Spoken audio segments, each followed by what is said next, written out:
Hello, everybody. Hello. Today is Wednesday. I'm I just know. reminding myself. I'm not even sure myself. Saturday, Thursday, Tuesday afternoon. It's all the same at this point. Well, it depends where you are, and especially today, because today we are going to have a guest joining us from Japan. This is true. It is Thursday over there, early morning Thursday. So hello, everybody in Japan as well. Yes. Good morning. Good morning. I should have learned hello in Japanese. I feel now like I've dropped the ball on that one. It would have been a good time to learn something new, but nonetheless, funny part is bon matin. Labdien.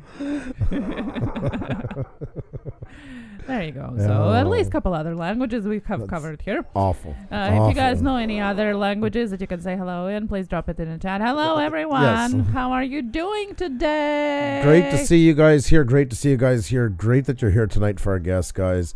He's going to be awesome. Awesome. Looking so forward to having him on tonight. So this is a long one of those guests. I always say a long time coming. Yes, and depending on how long you have been here with us, you know that we are travel buffs. We love traveling. We love everything about traveling. Well, Japan has been one of the places that we haven't been to, and we are very excited to get to know more about it. Very much so. Yes. Different country, different culture on the other side of the world, so many different things. And a neat thing about our guest, he's Canadian. That's right. Yes. He is an expat, guys, married and living in Japan, and has been doing so for a number of years, 15 years to be precise. Yes, that's right. Mm-hmm. And it's funny, this is a great perspective because we're talking about, he's not that much older than me, but he's already a grandfather. But it's a different perspective than a lot that we get in that genre. They're usually 22, new and living abroad and stuff like that. It's more of a long-term story into it, and really get to see history. He's like he says, he's outspoken. He's got a new talk show he's doing, and he's proud of that, and he does a great job on it. He does, yes. Yeah. I love his live streams as well. Yeah. But a very nice guy. Interesting stories today, and me moving from Latvia to Canada. Yes, it's different countries, but the fact itself that you move across the world to live with your family, I think it's something we have in common. And I would like to ask about that as well, like how it is to adjust to a different culture completely. That is very true. Yeah. Yep. Well, guys, if I never even thought of that angle till now. I'm just so used to you being here. I forget sometimes, that you didn't grow up here. We talk about it. We show videos on that, but yeah. I'm also like, oh yeah, she's not from here originally. That's right. That's right, guys. Anybody who's never heard it before, I always say Xenia is my greatest travel souvenir I ever had got. So that's right. Yes, that's right. Thank you. You're very sweet. Mm-hmm. Well, guys, please like and share if you haven't yet. We do appreciate when you do. And if you're new, please remember to hit that red subscribe button. It's down there below. Also, you can check our previous videos of the week, like our Monday guest show up on top in the corner link, as well as Tuesday Tech Talk from yesterday, and our link of full interviews of season 2 available there as well. So go check it out. in the link in the corner there. Also, today is a very special Blue Range Group Selfies Day. It is also National Love My Pet Day, so we decided to jump on that. And since you guys have been sharing your little pets, birds, cats and dogs, you can also jump on this and add your selfie with a pet. Hashtag Blue Range Group, hashtag Love My Pet Day, and add your selfie with your pet to our Twitter group. And we are going to be sure to share it out on our screen. I'm going to put the hashtags here in the chat, guys. Always glad to see that. And it's not a pet one, but I just smiled big because I seen Inspired John has put up a tweet, and I missed them so much. So I was that meant a lot. That made me very happy. So and Theoretical Pops, a special shout out to you. No, because it was your question, and we decided to leave it to the next Tuesday, and we'll start with it right off the bat. No worries about it. And you hold us to it. If something happens, we're not into it within 5 minutes of getting the show going after introductions. You don't be shy. Remind us we're making it a high priority. We apologize. We'll make sure, and we want to do it when you are in the chat, so you can ask the questions as well. It looks like we're getting raided right now by Nomadic Bike. I just seen Nomadic Bike raid. Yes, it is. Hello, everybody. Welcome, from guys. Nomadic Bike raid. Good to see you guys. Nomadic Bike, you were just one of the most amazing people on YouTube. That's right. What an awesome person. Like a great channel, but a really, really awesome person. You have such a big heart, and so good to so many on here. We're honored. Thank you so much for thinking of us. Yes, thank you so much, everyone who is joining us just now. Don't forget to hit that subscribe button. We do appreciate it when you do. Yes, Mickey, good to see you again. Good to see you again. It's always nice when we're all bumping into each other. Hope you're doing well. Love you, sir. No. Theoretical Pops, do not apologize in any shape or form for that. No. If anything, that we do apologize, and that we had to postpone it. And we'll definitely start with covering that because it is important. There a couple of people we're interested in that as well. So no worries there. Yes. Welcome to new everybody. What is wrong with me today? Welcome to everybody who's new in the chat. Yes. Just a reminder that we are a husband and wife team from Montreal. That's where we are here right now and during photography. We do photography and video during the day, and at night we have our live show. Yeah. 6 times a week from Sunday to Friday at 7 p.m. Eastern, with exception for Thursday at 1 p.m. That's tomorrow. That's right, 1 p.m. Eastern. We have interviews with YouTubers and celebrities Tuesday, Tech Talk every Tuesday, and Shoutout Game Night every Sunday and every Thursday. All our schedule in About section. Crash Nation, we do take a little bit of time. The way things have been going lately on YouTube, we used to hand out the wrenches right away and then see if there was problems. And look who we have in the chat. Tokio Drew. Tokio Drew's in the house, guys. Good morning. Great to see you, my friend. Honorary guest today. That's right. Say hi to our guest. Tokio Drew is in the chat, and he's going to be joining us just in a little bit of time as well on the screen. Make sure to check him out, guys. He's also got a great new talk show going on. He's got his, and I love it because he brought his own personality to it. A lot of fun. Big props to him onto it. It's just getting better and better. So definitely make sure to show him some love. He's been an awesome person too to a lot of people. Big community guy. Really big community guy. Very big community guy, connecting people, and that's amazing. And especially when you live abroad, to be able to connect people that are living there as well. I think it's more than just being a YouTuber. It's having that fellowship of somebody who has moved to the same country but are foreigners, so that's amazing. And guys, what I'm going to say right now, we're getting a little sting. We hit a bit of bump. So we're still going on our route to try and hit 10K. So we're going to be upping things. But in the meantime, if you got any friends you think like what we would do in that, please feel free to DM them and ask them if they can drop by and check us out. Check out our guest tonight. Meet all you amazing people in the chat.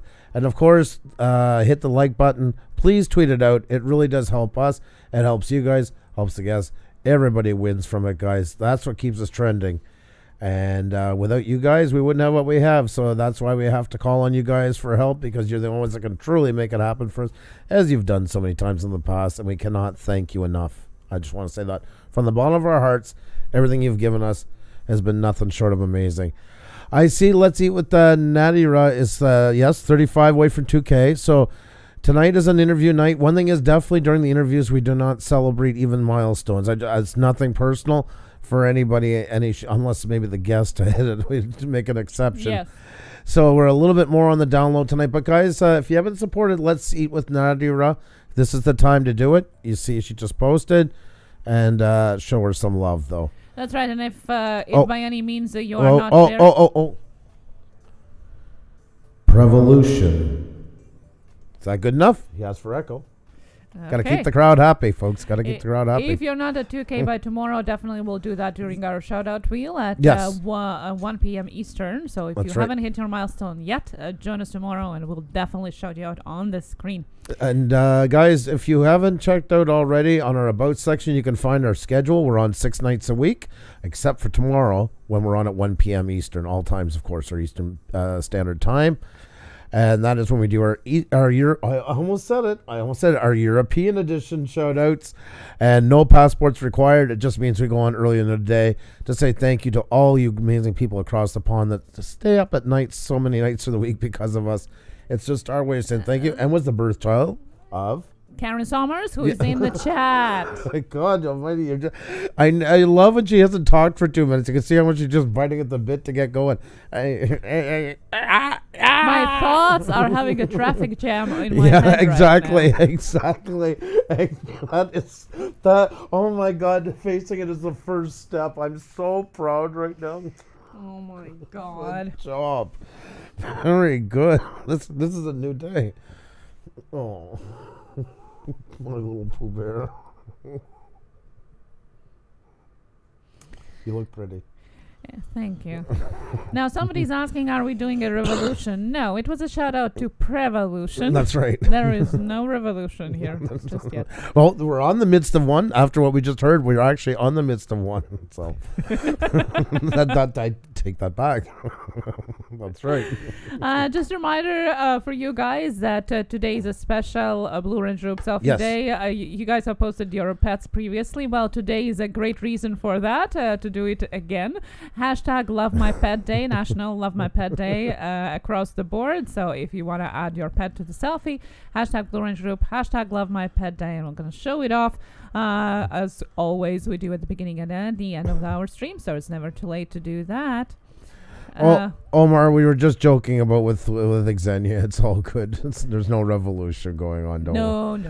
We don't have to pick up arms, and we're going to be good for now. No, sorry. Canadians are well known for their peace-keeping missions. That's right. Yeah, our revolutions involve like abstaining from maple syrup for 48 hours.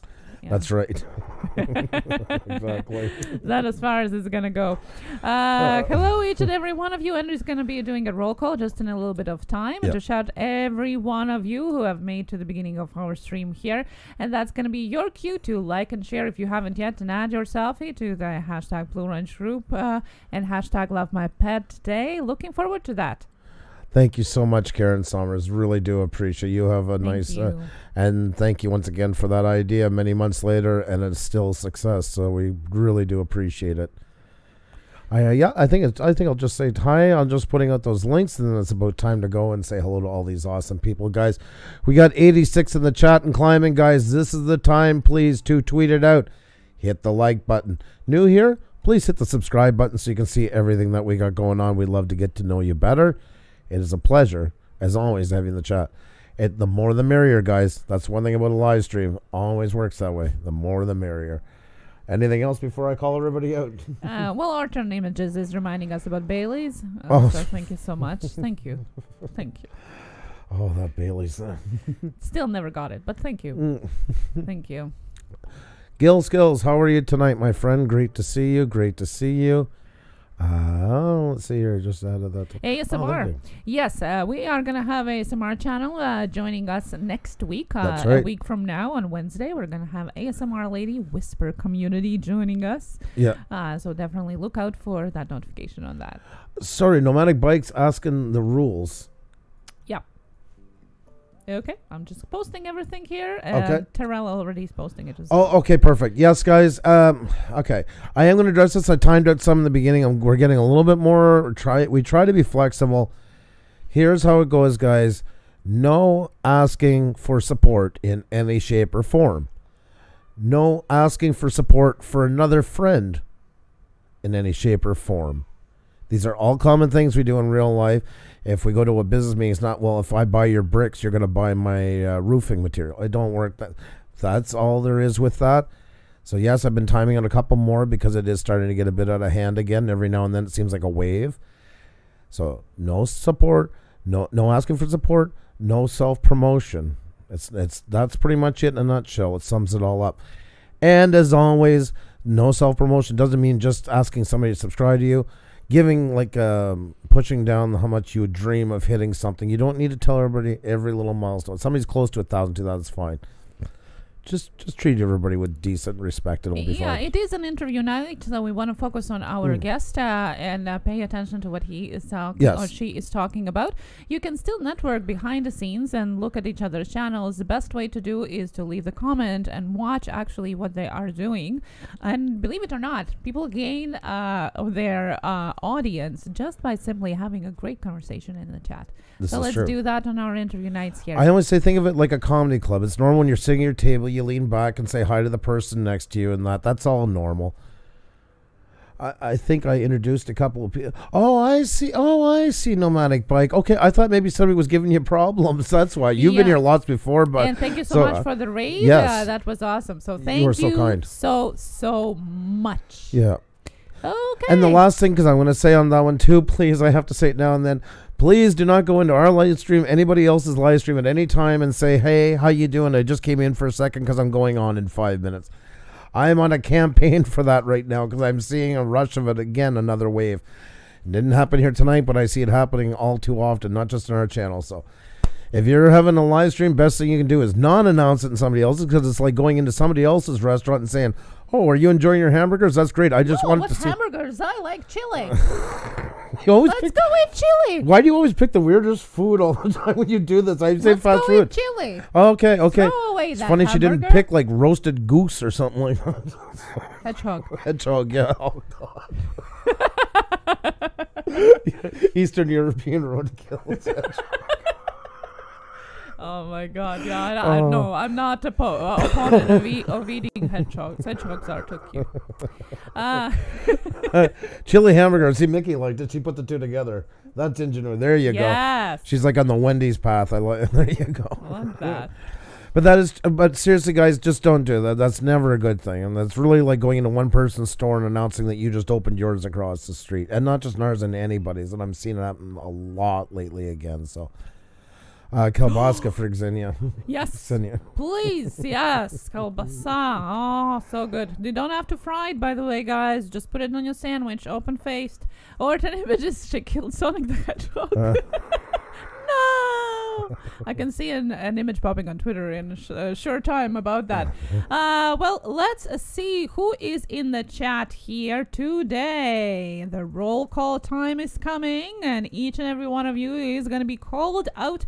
So, once again, it's your cue to like and share if you haven't yet. And, of course, hashtag Blue Range Group Selfies up there. And if you have a pet, hashtag Love My Pet Day adds to it.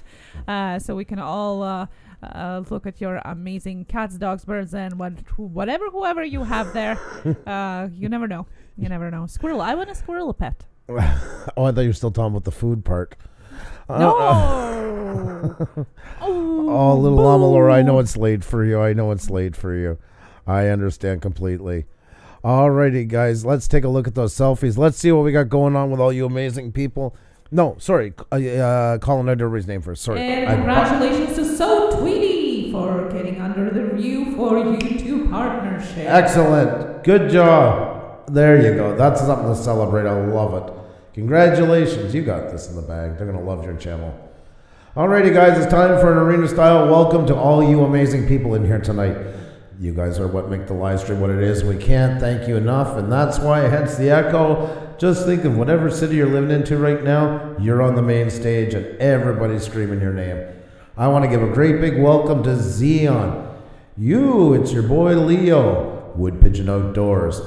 What the Paranormal, Vissy and Yogi Bish TV. We have Tootsie Rolling Stone Travels. Our guest for this evening, guys, you can find him in the chat. Make sure to check him out. Tokio Drew.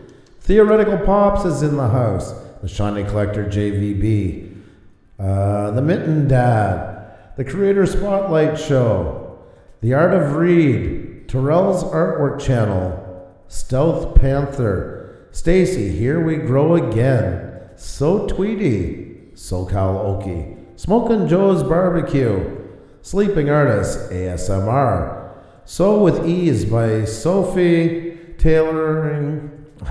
I have so much trouble when the names are together, but it's great to have you here.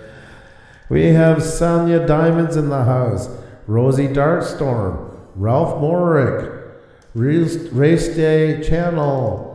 We have Prosterex Gamer, Prevolution, PMPD Entertainment, Pecan Baby, Polly Walnuts, Paul Murray, Orton Images, Organic Gardening in North Carolina. We have Open Shutta, Only the Andersons, Omar Master, Ocean Dreamer, Nomadic Bike. Thank you once again very much for the raid, my friend. So very kind of you. My Family Garden, Mickey XOXO, Marcel Harding, Little Llama Laura, Ices Media, Kiwi Explorations with Matt. We have Kevin's Chaos, Ken and Rave, Jump Peg, Joyce McGuire, Jenny O'Brien, Jenny Morris, Jefferson's Einstein's in here, Izzy Fam, It's Mia, It's Me, Christy Lee, iCrazia, Hungry Squad, Holster Fishing is in here, Grotty Gold Prospecting, Green Street Recycling Man, Good Cemetery's Gone Bad, G Money Strong Outdoors, Gill Skills, Gary Foster's Brand Aerials, Firekick Studios, Dreaming, Designs by V, Dark Wand, Chalky Orange, Cherry Awesome Sunsets Travel, Karen Sommers, Capturing Chris, Bull Moose Beer Talks, Browntown Fishing, Brock Next, Brandon Burham is here, Ben Coombs, Being Nancy, Alex the Blue Man, Reviewer and Gamer, 6 Howards, 2 Chicks Crew. Thank you so much, each and every one of you. If we missed your name, please say hi and highlight ours so we can see you and give you a big hello as well. Like the Dustin Longo Show, how are you? Eric Garcia. Lulu Love You. Lulu Love You's in the house. True North Angler. Amazing Top List is in here. Sam's World. Cool Nicole World. Leonard Shea. Drive Shaft Drew. Kevin Chaos. Hazel Eye Vixen. Timmy Turner. The North Angler. Queen Hearts LA. Pusa Studios is here. No, they're already here. Toy Static Gold Play Reviews. The Two Family Homestead. Reslay Channel. I'm looking. We're starting. I think we've got most of it covered now. Capturing Chris. I'm not sure if I said your name, but Mono Man is here as well. The Daily D and Mysteries. And D Squad, of course. Inspired John. Hello to each and every one of you, and hello to those that are listening to us on their headphones. Say hi in the chat if you can. If you can't, that's okay too. Enjoy your time with us. Verena Travels, how are you? I see D Squad in the house. I feel like Rompero. I need a mirror. I see John, and I see Leonard Shea, and I see Zion, and I see Big Heck. I see, Drone. Oh, I'm sure I'm not pronouncing your last part right. Drone Bellule. I'm so sorry, but it's great to have you here. Being Outdoors, how are you? Great to see you. Great to see you. So many awesome channels. Arizona Timeless Tourist is here. How are you? And anybody else, it's just great to have you in the house. Such a pleasure, guys. We're going to look at those selfies really quickly because we have to get our guest on here. We're falling a little bit behind, but it's great to have you. Dark One, how are you? Much love to you. You guys are absolutely the best of the best. Gene Chambers, what a pleasure. Great to see you. Great to see you. The Cat Chronicles, how are you? Orton Images, of course. Always a pleasure. Always a pleasure. Marcel Harding as well. Gill Skills, most definitely. Once again, guys, our guest is in the chat. Tokio Drew. Make sure to check him out. Drew Driveshaft. Meet Tokio Drew. And you're actually both fellow Canadians, although Drew lives in Tokyo now. Definitely hope you guys, this is the meeting of the Drews, the Andrews all together. An elite club, if I may say so myself. I am proud to be... I got lost there. Drew? What do you think it's short for? Fonzie? Andrew? Yeah. You're Drew! Oh, shit. Oh my God, I just realized that.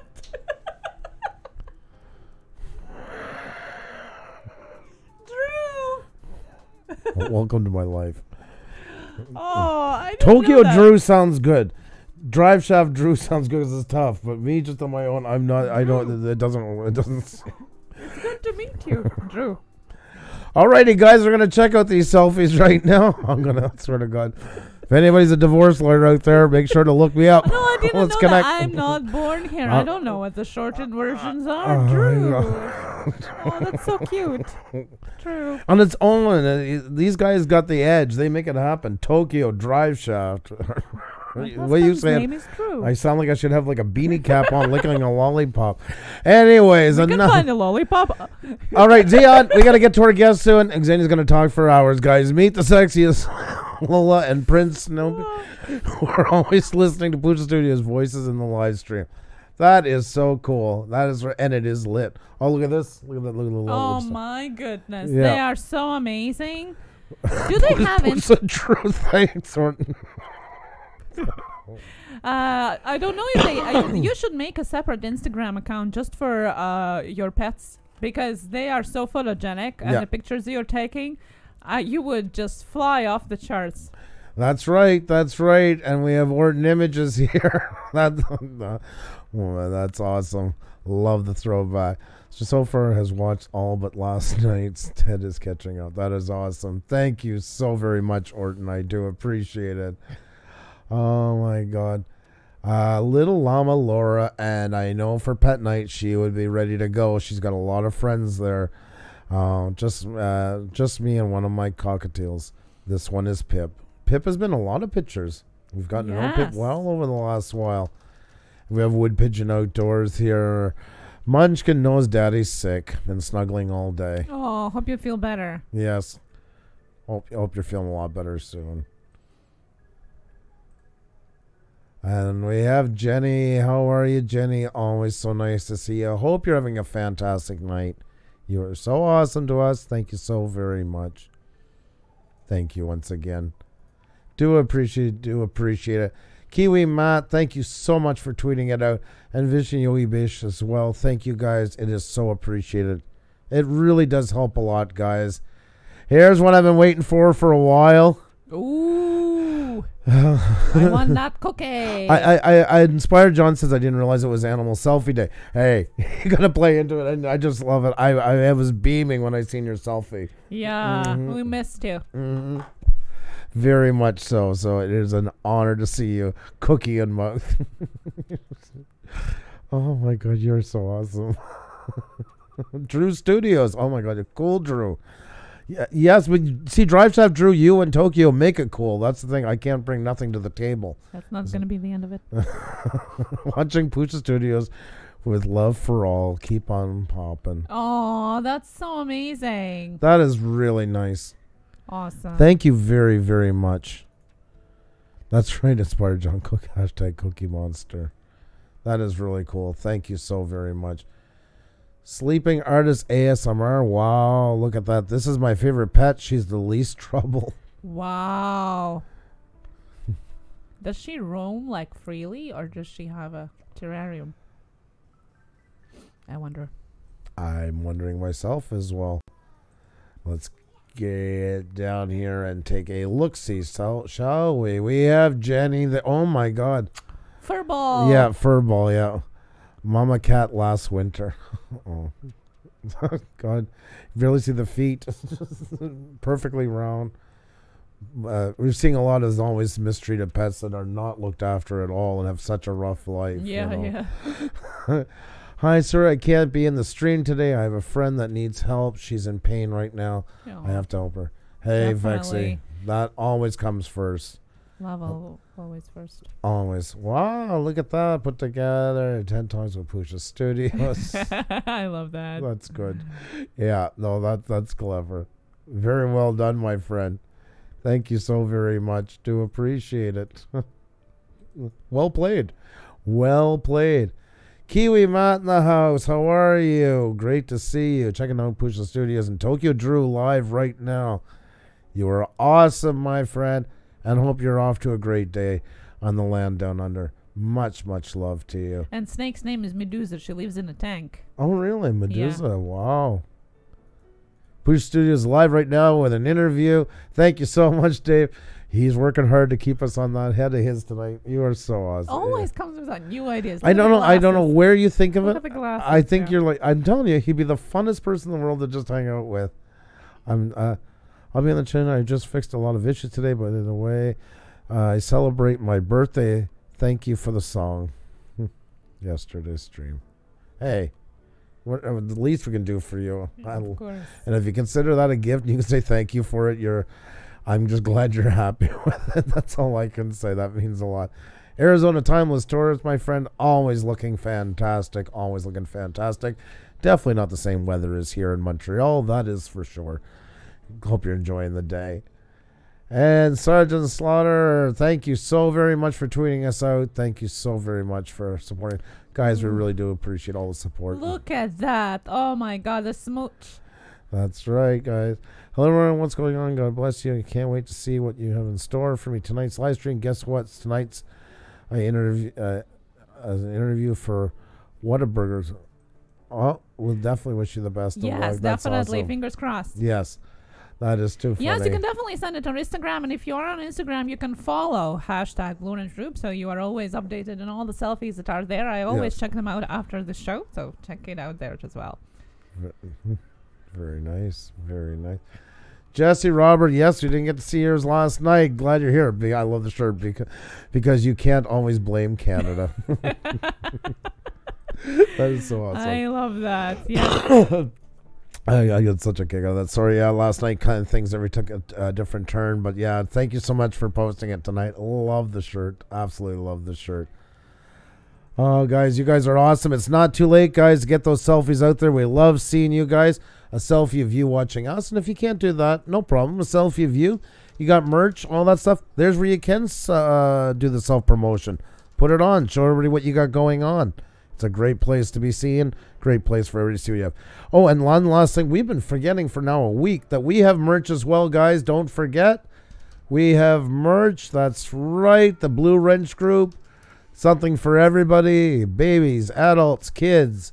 T-shirts, hoodies, stickers, mugs. You name it. It's there. Stickers, by the way, are made this way so you get more stickers for the price of one. And you can just cut them at the crease and get more for your money. So, yeah, because they're huge. They're like 5x7. Yes. So. Who needs such big stickers? Exactly. And there you go, guys. Don't forget seamless pattern blue wrench socks. That's right. Yeah, specially custom made for you guys. Little blue wrenches in the pattern. As well as leggings. Yes, our best-selling item. Some people have been asking me to wear them. For $10K. It's going to happen. Yeah. Yeah, and then who's going to deal with the nightmares from them after that?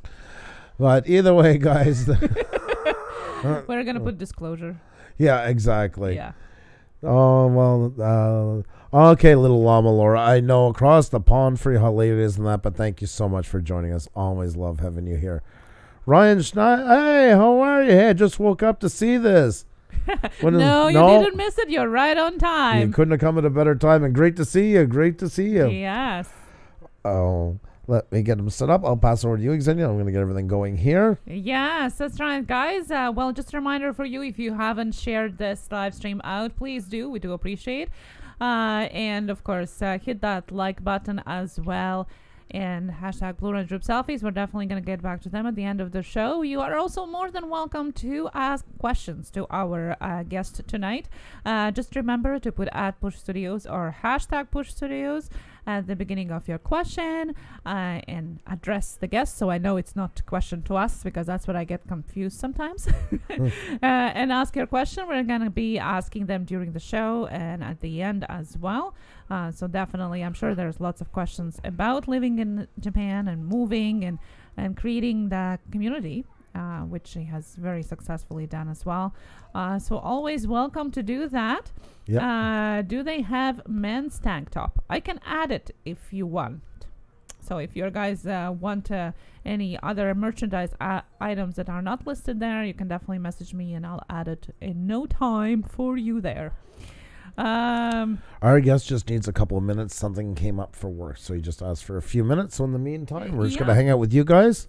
And the good thing about merch is exactly that. Those other items that are always there. But of course, if you are thinking about something else, and we do have it in the listings, we can instantly add it if we know that that's what you're looking for.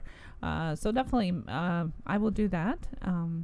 Thank you so much. Thank you for ideas. We actually added our hoodie because somebody was requesting it, and added it to our collection as well. So that's great way. And we always say, guys, that you are here to contribute to the quality and type of content that we have here, and it's also goes to the Blue Ridge Group merchandise as well.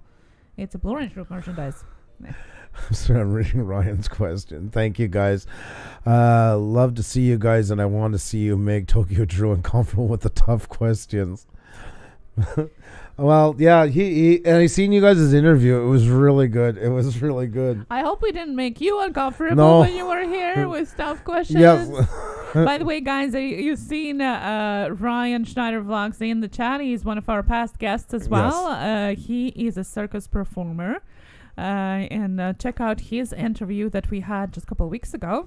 And his one of his newest videos actually is amazing. It should be going viral. Yeah. He was carrying his girlfriend by his hair all across the countries and the globe. You're gonna see it even to believe what I'm talking about. Definitely check that out. I'm telling you, you're always saying you two once in a while everything's been done. Man, you guys got something else new. Hi, Hope says has to rush to work. Yeah, sorry, but it's great having you in here, and hope you can make it back again. Yeah, we have, of course, Canadian questions here coming up as well. Thank you so much, Wood Pigeon Outdoors. Thank you. That is great. We're definitely going to be asking that as well. Yeah, he just asked for a few minutes. He said it was something work-related, so he's just going to let us know in a few minutes, and then we'll have him on. So yes, definitely. Well, just so we can remind you guys what we are having next week. Next week, we are going to have an amazing creator on Monday. He has hit over 600,000 subscribers on his channel. He has his own line of hair care products. He is about to release a book and about to start a new show on his channel starting on March 1st, and he's going to be joining us on Monday. That's right. Salon Guy, the celebrity haircuts for men and women. Your tutorials there. Awesome channel. Joining us on Monday. Wednesday, we're going to have ASMR girl here, Minx. Yes. She's going to be joining us. Channel. Oh, sorry, I should have brought that back while I'm looking for her. Amazing. Guys, ASMR have been going more and more into trend, and we want to know more about what exactly is ASMR, how do you do ASMR videos, and how do you implement into your daily life maybe as well. Yes. So that is interesting. And on Friday, we're going to have a Launchpad Astronomy scientist, an astronomer who actually works, have worked in NASA and works on a Hubble telescope. And it's funny. We had met each other last year when we first got. By the way, guys, today is our 1-year anniversary when we decided to jumpstart our channel again. It pretty much had been dormant. And today is the day. It is 1 year today. That's right. That's right. We have started actively doing things on our channel. And then, not a little bit more than a month later, we started our show. So our show birthday is coming up in a little bit more than a month at the end of March. That's right. That's going to be exciting. Yes. Oh my God. The whole year we have been working on this channel. That's crazy, guys. Yes. We have our guest ready to go, so we're ready to do it. Yes, we are ready to do it. Let's Thank you very much, Jeff's wife, Christine. I appreciate that. Yeah, it's passed in the blink of an eye. A lot's changed. So before we bring on, just to let you know, then since we brought that part up, you see we're at 65. We had 42 subscribers this 1 year ago today. We had 42 subscribers and our channel hadn't been, yeah, so it's been fun. A lot has changed, a lot of amazing things, a lot of learning, a lot of the ups and downs that come with life, but all in all, we are the luckiest people in the world to have all you amazing friends here. So thank you so much for joining us. I'm just going to get our guest set up, pass over to Xenia. Yes, that's right. Thank you so much for happy anniversary. Yeah, we were at 42 subscribers a year ago. Exactly 42 subscribers. Isn't it crazy, guys? Time flies. Our guest is going to be joining us just in a couple of seconds. Yep. Our Canadian expat living in Tokyo, Japan, joining us from Thursday. How is Thursday going? Hi, how are you? Can we hear you? Oh, can't hear you. No, we can't. That's okay. We're going to solve that. Can you hear me now? Oh, woo, yes. I can bring you down a bit in here. That's okay. How are you doing? It's been a hell of a morning already. Oh no. Thank you so much for joining us. Stuff. I understand completely, and hey, work comes first. No apologies necessary. It's just great to have you on. Thank you so much for joining us. Oh, thanks for having me, guys. Thanks. I want to start off by saying, like, because that's the thing about when we're doing everything worldwide. It's phenomenal. You know, you're in Tokyo right now. It's Thursday morning, Wednesday evening here in Montreal. People from over the world watching. It's 1 year anniversary. I don't know if you heard it. It's our 1 year anniversary today since we got our channel back up and running. And we take this technology for granted sometimes. But for you living away, I mean, isn't this a monumental feat of probably when you first left for Japan to what you can do now connecting? Well, absolutely. Yeah. It was flip phones back then, right? So. And even in Japan, which was ahead of the game in a lot of areas, you know? I mean, when you think about it. Absolutely, right? So, it's nice to be able to connect. And, I used to do long distance phone calls and, get those calling cards to phone back home. And now, you're all good to do video like this and so on and so forth. So, yeah, it's pretty good, man. It's changed a lot. So I guess we'll let everybody know a bit more about you. So I'll just let you tell a little bit about your current state and about your channel, just so they know a little bit more on what you got going on. Well, okay. Currently, I'm Drew from. You want to know where I'm from? 'Cause I don't like to. From Hamilton, Ontario. Even though I do stand for Vancouver, but I've been in Japan for about 13, 14 years. In the Tokyo area. I'm in the education business, I guess you could say here. And my channel is just basically life, weird things, and about Tokyo and Japan, and just hanging out. Just keeping it real. That's my slogan, I guess you could say. And like you mentioned earlier, I got my no holds barred talk show starting up. And it's just, if you like me, come join me. I love it. And you are like that. That's so much your personality. It's always been from what I've seen, and then we go back and look. It's been, this is who I am. You don't like to fold on your beliefs, your cores. This is the way I do things. And if you like it, that's amazing. And if you don't, there's other places to go. Pretty much. It makes for a stress-free life, which is very good, actually, because a lot of people have struggled with that on here, especially when they first start out, is trying to appeal to everybody. And I always say that I don't need to be fake. No, not at all. Just be yourself, and just give the audience who you are, and if they like I said, if they like you, great. If they don't, well, I'm not going to say what the choice words are, but at the same time, most people, I guess, can relate to me, how I do things maybe, or how I talk, or, whatever. So that's just the way it is. Well, you have a strong core. I mean, you can see at the moment you go on one of your live streams. There's a lot of people who really believe in you, like, and they like the way you do communicate to them. You can see it right away. You can feel that in certain live streams right away. And there is that family. I don't like using the family thing because it gets wishy-washy. It's a group. It's like going into your local pub. There's a group that always want to hang out when you're there. They're happy to be there. They like the way you do things. They would never want you to change the way you do them. Yeah, pretty much, right? Like I got a nice little community, with probably a good 100 people that I interact with. You know, I'm at like, what, 3,300 subscribers or whatever. I'm not a numbers guy. I do, as you said earlier, I do like to help the community via my talk show, via my website and things like that. But it's all about just, you know, connecting and, you know, just anybody that's interested in Japan, I guess. If you are interested and you like what I do, then hang out in the community and get to know me. And I'll get to know you, and that's what it's about. Well, that's the thing about it, and the way you do that.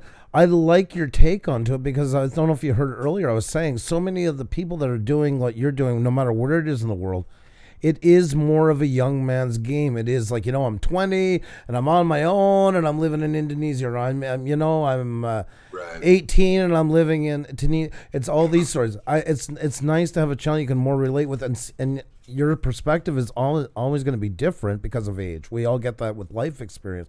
Plus, you've been there for so long. You know, it's fresh.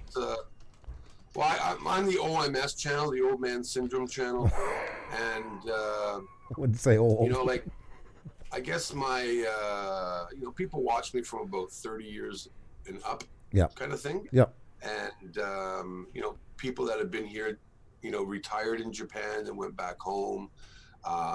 You know, people that have visited over the years. You know, people that were in the service in America. You know, staying in Okinawa or, you know, whatever. So it's a lot of those people that are in my community that can connect, and it's pretty cool. It's playing on your strengths, and that's the nice thing with YouTube. YouTube is more and more becoming a big area for the 30 and up crowd. It really is. Those demographics are going through the roof here on YouTube right now. And channels like yours really works in that. We have a channel from Toronto, A. Joe, a great guy, does vlogging, and he's, what, 50, in his 50s, right? I think. I don't want to quote it. Yeah, okay. I'm not sure, but yes, yeah, we're just listening. Late 40s, 50s, yeah. And I mean, the energy in behind it. We have actually the cannabis show is a great example of that. It's a show about cannabis, but it's not done like some kids 17 years old. I can think of so many different channels I see rising. Ray Kit, a great gamer from England. Why do we like him? Because he doesn't talk like he's 13.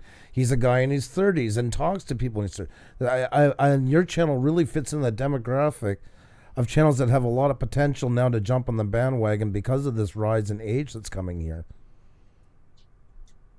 Yeah, it's you know, it's pretty cool to you know, be yourself at my age and just have people that follow you. Just, I just can't say anything more good about it, really. Right. Well, it's still pretty cool. So. We have a voice, you know. We have experience into it, you know. Well, so we think, anyways. That's what we tell ourselves. That's right. Well, that's why I drink a lot of whiskey. It helps get us by the days, doesn't it? In fact, even older than you guys. I was just reading recently that actually the biggest population of audience for YouTube is baby boomers. Yeah, I thought it would be teenagers, but no, it's baby boomers that are taking over the majority of audience for YouTube because they know technology enough to understand what to do. Yeah, and they have free time now as they start to get into retirement mode more, and they are the ones that watch the most, which is crazy. Yep. You know. Absolutely. And so there's a good market. I mean, so I think you're like right in that whole that demographic that can really get a lot of traction from it. And it's going to come. You say you're not a numbers guy. I think numbers are going to find you, though. If they do, great. If they don't, hey, I'm happy. Yeah. You really love it. And what initially got you into it? What initially got you to get this idea to go on YouTube? Real quickly, I used to be a big Thailand vlogging friends kind of thing. I have a lot of friends over in Thailand around my age. And a guy, his name is Sunny. He lives in Phuket area. I was just researching to go to Thailand one day, and I wanted to find videos, and I found this guy Sunny in Thailand. And you know, he was a pretty good vlogger. He's gone private now. Okay. But basically, I went to Thailand, met him. He came over to Japan about 6 months later, and we had a good time for about 2 or 3 days, him and his crew. And he's like, "Hey, Drew, why don't you start vlogging about Japan?" He goes, "There's a lot, you know, they say that Japan is oversaturated with vloggers. Every country is, really. And that just took me out. I went and bought my first action cam and started doing my bad videos, and you know, through a few collabs and stuff from Thailand guys visiting Japan, I just boom started, and it's taken me about 2 years to figure out what I really want to do. And you know, I'm all over the board. Like, I just change my mind every month, like I do my underwear, and once a month, yeah. And that's a Canadian thing. It must be, right? That's right. But, a Thailand vlogger got me into doing this, and I started enjoying it. And I was a numbers guy then, thinking, oh my God, I got to grow my channel. But then I just, I think last year at this time is basically when I gave up and said, you know what, I'm going to make my own website, my own membership, you know, blah, blah, blah, and start sharing the community of Japan videos, and, you know, start doing it that way, and then making my vlogs more about the community itself, kind of thing. So. And your website is so professionally done. It's like a news agency for everything Japan. It is. It like is. When you look at the first impression to it, you know, everything that you have there, and it's not just your content. When I first made the website, I did a bad thing, actually. Is I was pulling in RSS feeds from news sites, and I thought by crediting their name on the posts, all was good. And then actually somebody was against me, damn Reddit people, but they basically reported me to like the Japan Times and all that. Wow. And they asked me to take it down because I had like a news section and then videos and stuff like that, and blog section. And that's when I think it was in June or July of last year, I decided, you know what, let's turn it more into a community thing where, you know, my travel section will be some Japan vloggers. So, you know, I've asked permission from every vlogger.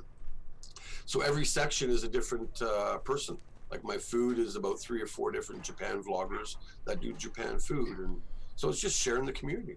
That's amazing. I love that, because you get so much information in one place. You know, I don't even, if I would want to go to Japan or want to know more about Japan, I don't need to go anywhere else. Yep. And that's what I love, that you have kind of everything about it together, and it looks so professional too. I mean, I was floored the first time I clicked on it. It's like, wow, you don't see that often, especially like for a YouTube channel, because that's how we got to know you. You don't see that at all. So great job done. Wow. Yeah, very Thanks. well done. It's a lot of work, actually. Oh, I believe that. Yeah. To pull that, and it's so visual. It's so it's so modern on the idea of staying as visual as possible. Like, very well crafted. It's made for the day and age. And you're not dependent on your YouTube platform, which is a great thing nowadays. Yes, very good thing. Yeah, so that's great. I like my website. You know, it's I got my own travel section, you know, for flights and hotels, things like that. Got my own store, and then you know, a bunch of other stuff, you know, so it's pretty cool. That's awesome. And the was this your how I'm trying to word this properly. Like, did you think of any of this when you first started the vlogging? Like, did you see any of this down the future and wanting to go further than what you were just doing on YouTube, to go into the website and everything? No. So what brought about it? What you said, like last year you decided to give up and that, but what made you give it up? Give up the numbers thing and start worrying about the site and stuff like that? What initiated it? A subscriber. He subscriber of mine, Chris. He lives over in the UK. Okay. A great guy, a friend. He decided that, you know what, Drew, you need a website, and you know, you need to share and you need to change. And so we talked for about a month in February of last year, and came up with different ideas, and because I was ready to just pack it in. Yeah. And you know, like, still vlog, but like I'm pumping out 15-20 videos a month. That's a lot for and at that time, you know, you're getting the burnout and stuff, and basically, yeah, we came up with the TokyoDrew.com website. And, with the World Cup coming up and the Olympics coming up, people are going to start, hopefully I'm in the search engine, and, at least there'll be some information there for, people. And the next 3 months, I'm going to be working really hard on the website to be more informative. Yeah. For the Rugby World Cup and stuff like that. But yeah, basically it was just a subscriber. That's awesome. Decided to help me out. He's the one that helps me at the website and taught me how to basically build it and things like that. And it's been go ever since. That is so cool, and it's so well done. Like I said, I'm just showing everybody again. Has it turned into this year? Like if before it was mostly like a sideline to your YouTube channel, has it kind of shifted now and it become more of a main thing, and YouTube is a sideline to the website? I need my brain to comprehend for a minute there.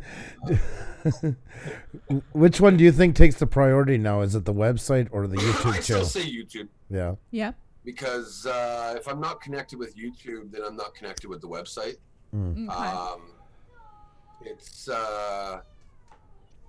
both go hand in hand, right? And on my website, though, I don't promote myself really. Yeah. I more about promoting all the other videos, and I still have my little things, but you look at my website, my actual, I call it DrewTube, is at the bottom. So unless you don't scroll all the way to the bottom, you're not going to see my stuff really.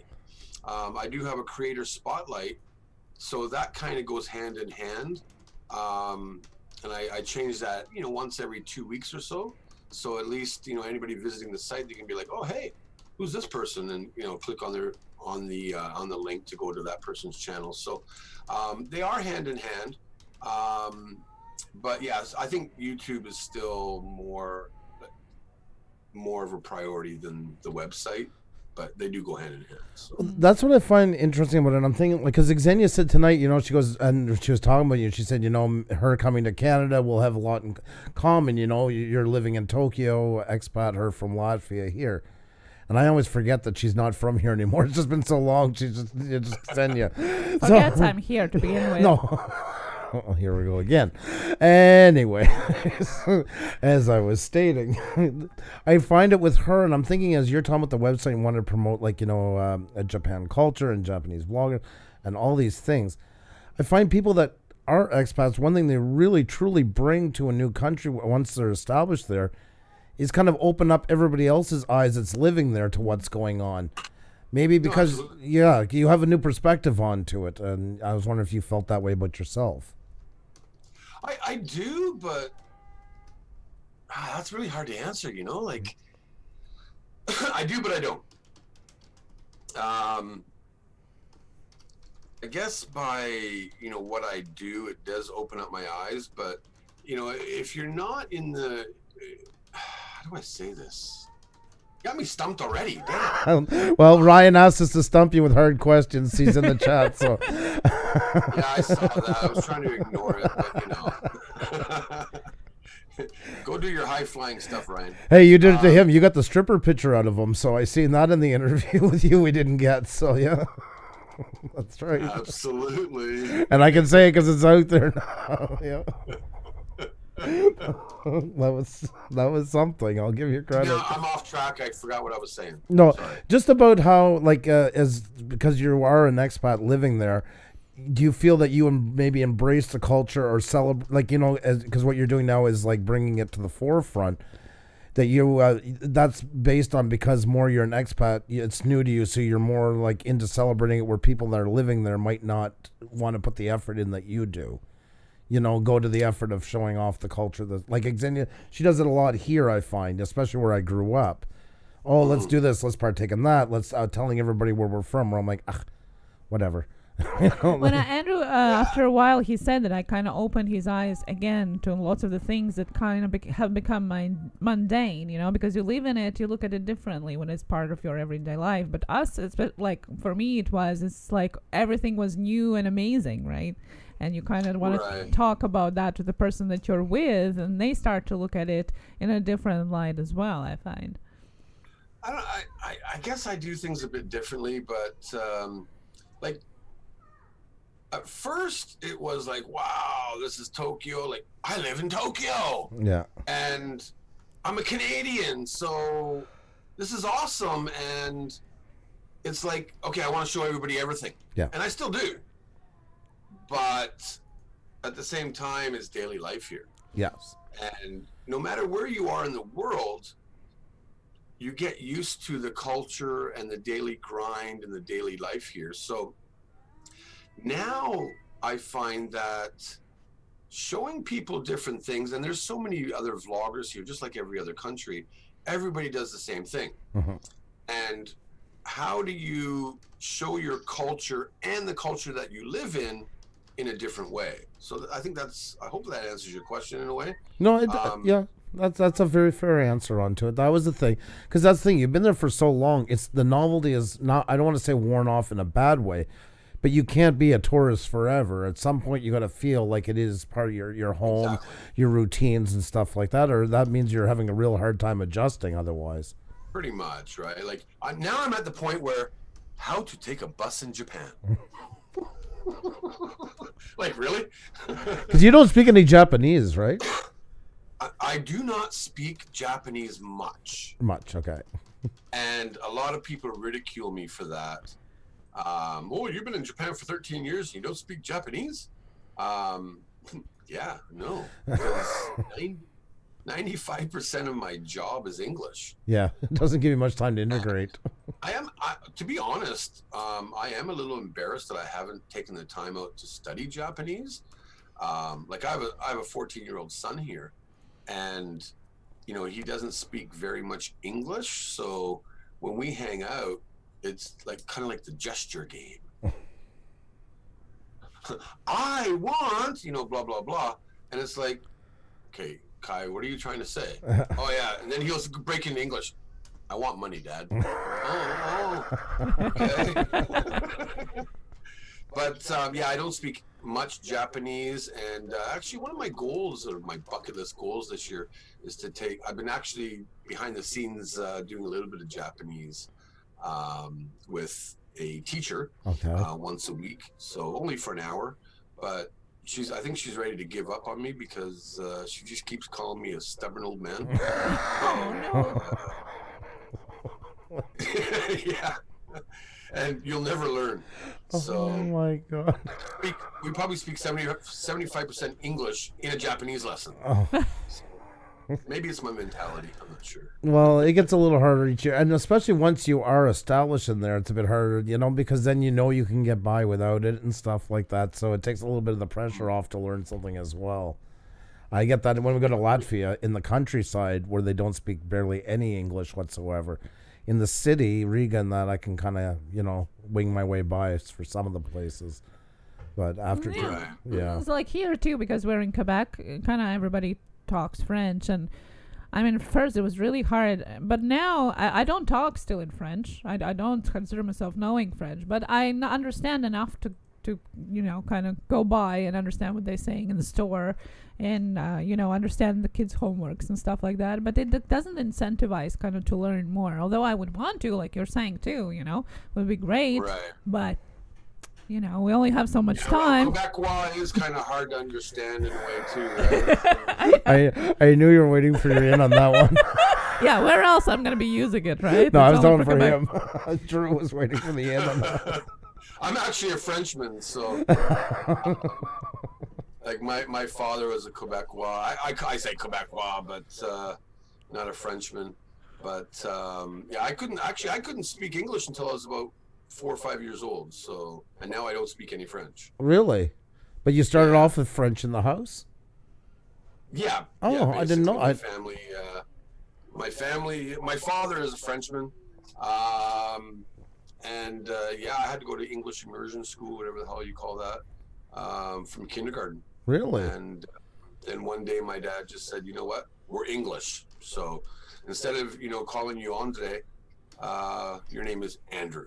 Oh, okay, Dad, thanks.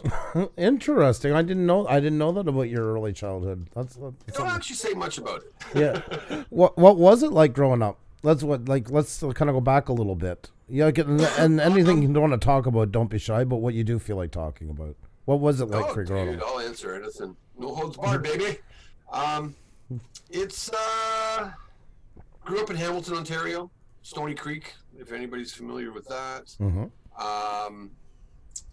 Basically, went to high school there, played football. Just me and my parents divorced when I was an only child, both remarried. So I have 2 brothers and a sister, half brothers, half sister, whatever. But yeah, as soon as Expo 86 happened, I got the hell out of Hamilton. Really? And I hitchhiked across Canada. It took me 1 week. And wow. I went to Expo 86 when I was 19, and I thought, okay, I'm going to party for a couple weeks, go back home, and I stayed for 20 years. Unreal. So I had this, I don't like Hamilton. Mm-hmm. And of course, living in Montreal like you do, I'm pretty sure you're going to agree with me, I hope. And being from Hamilton, you hate Toronto, or Toronto. And they are not the center of the universe. No, that's true. And I just wanted to get away because, living in Hamilton, Steel Town, Lunch Bucket City, I just didn't look. I looked down on the city itself. I love my hometown now, but yes.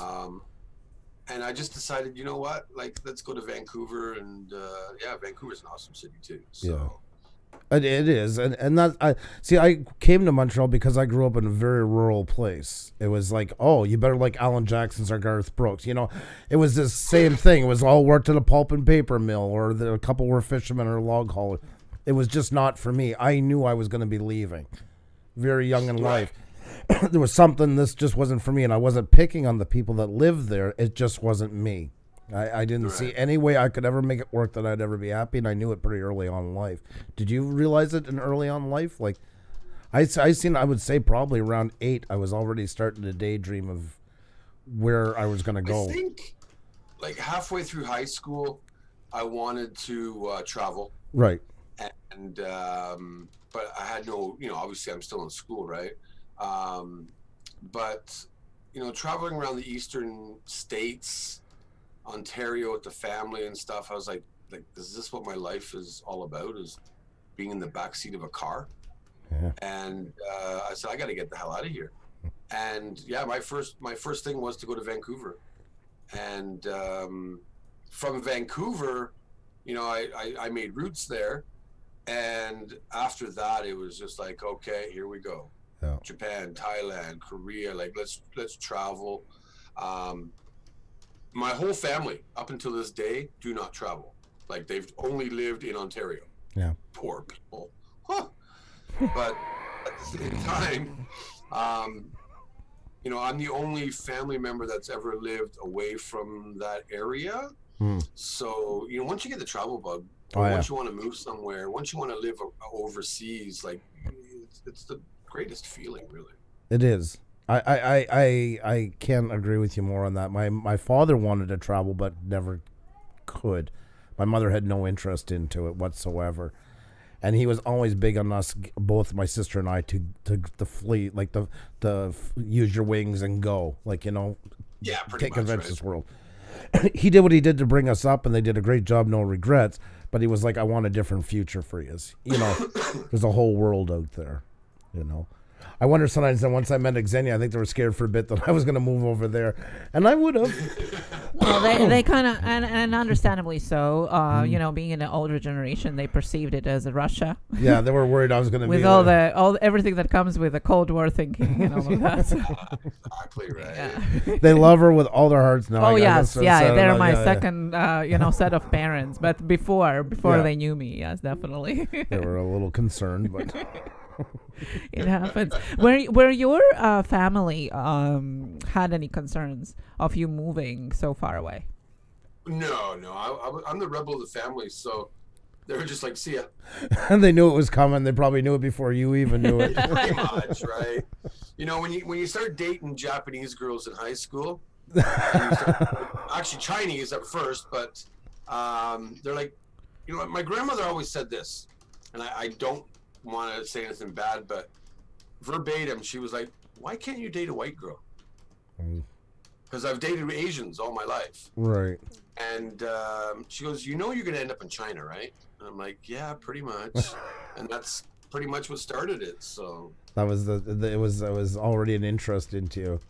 I said that with Xenia. Like, I didn't pick her because of being from Latvia, but I always say it was one hell of a bonus. So, you know, right? I really do. I'm glad it wasn't, even from Europe, I'm glad it wasn't from one of the main countries. I'm always like, you probably had that in you too. You always like that bit of off the beaten path, you know. I was glad it was one of the countries and not the mainstays, you know. Not that I have anything wrong with England or France or anywhere. But right. I like that it was Latvia. I'm like, yeah, this is calling me. Like, this is making sense here, you know. Where a lot of my friends were like, "Oh, I wouldn't go there. You know, it's too small. It's this and that." I'm like, no, this is right up my alley. You know, the interesting, and kind of go vice versa. We have Panda photographer who is from Osaka, and he said that you know, from some of us that live in Japan for a long time since they are kids, we want to get out and go study in the EU. You know, go away from Japan. It's nothing. You know, the other way around. Well, the grass is always greener. That itch to travel wherever you are. If you have that itch to travel, you want to go somewhere distant from where you are, wherever it is. You could live in the greatest place in the world, but if you want to travel, you want to be the opposite end of wherever that is. Just it's the path, it's the journey. Absolutely. The greatest thing about living in Japan is I'm only 2 hours away from, well, say within 5 hours, Thailand, Korea, Hong Kong, Taiwan. Like, it's just an amazing place to live if you like to travel, because you know, Guam is only a 3.5 hour flight away. That's true, right? American kind of, but it's pretty cool. Because I remember, you know, living back in Toronto, sorry, it's that Eastern thing. You know? I love it. You know, you gotta fly like everywhere. If you live in Eastern Canada, where do you go? Caribbean. Yeah. Which, you know, is still cool, right? Yep. But I think living, you know, having the travel bug here, it's pretty cool because you're within 5-6 hours of pretty much all Southeast Asia, if you're into that, right, type of thing. Because I'm tired of taking a 12.5 hour flight or 11.5 hour flight back home. Yeah, it's grueling. It is. It is. Yeah. Definitely, that's a long trek, and an expensive one too. When you fly back home, who do you usually fly with? I usually fly Air Canada. Yeah. And it's hit and miss service on with them, but the last time I flew, I actually went the cheap way. I went American Airlines over to Dallas, and then took God, I hate these planes, but I took an old MD-80. Oh wow! Up from Dallas to Toronto. It's a daily flight, and that scared the hell out of me. So I'm never going to do that again. The cheap way is not always the best way. Yeah, no, I'd rather just do the 777 and just straight 11.5 hours to Toronto. Yeah, at least it's the one flight and stuff, because that's already a long trek. Yeah, you get your breakfast, lunch, and dinner on the same flight, so hey, why not? Yeah, that's true. That's true when you put it in that way. That's very true. I was checking. I was actually at a doctor's. I was talking to a pilot, a younger guy. Well, he's been there for 18 years, Air Canada. I asked him, what's the most like premier jobs there? And he said that is the one, is like, you know, the Osaka, you know, flying in Tokyo to Toronto and stuff like that.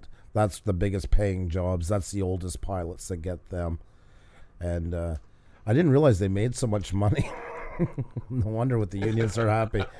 He told me those pilots are usually at the end of their career and they're making about $300,000 a year.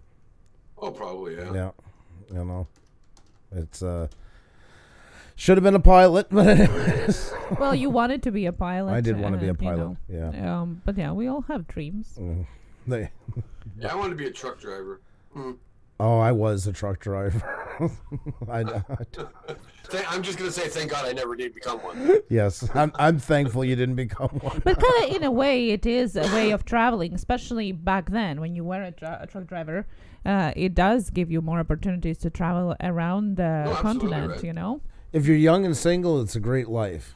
up until the point you want to do anything else with your life, then it's a very hard struggle. Pretty much. You know, that's what it comes down to. My son was going to be born. I was getting serious my first marriage, so it was time to give it up. But Cardoso Media says buy a drone and you can be a pilot. That's true. That's good idea. Our pilot Ryan is going to agree to that as well. Yes, Captain. So, oh my God. So, what is it like your day to day in Japan? Like, paint a picture for somebody what it's like a day in the life of Drew living in Japan. Okay, I wake up. No. Brush my teeth, underwear. Yeah, change my underwear once a month. That's right. I was talking on the special month day. Once a month. No, I basically, for anybody that doesn't watch my channel, I work for an English teaching company. I do not teach English per se. I actually am the manager of the foreign teachers in a prefecture called Saitama, which is just north of Tokyo. But I'm also the Kanto, which is about 6 prefectures or provinces, states, whatever you want to call it. So I manage the managers of those places. So basically I wake up, I go to my office, I do paperwork, I support teachers, I do training, follow-up training with teachers. We're even though we're teaching English, we still say that we're into the customer service industry. Right. Because, the customers are choosing to come to us. Mm-hmm. And, so basically you got to be nice as hell to people, just like, a department store, whatever. So yeah, basically I work, if I'm in the office, I could work from say 9:30 to 6:30 and then I go drinking. Whiskey time. Or I could work, like today, I'll be starting work at 1 o'clock in the afternoon. I'll go to my office for a little bit, and then I'm going to go visit a classroom later on to watch one of my teachers teach, and like kind of do an evaluation with them, to say, hey, this is what you need to do better. This is what you're doing great. Okay. Let's try and help you evolve to be a better teacher. And then I go drinking. Oh yeah, by the way, everything ends with I go drinking. That's right. So we're gonna get into the whiskey after. We're gonna cover that. On my days off, I travel around Tokyo, vlogging. That's when I usually do all my videos. I do a lot of live streams, so it could be spur of the moment thing, just walking to work.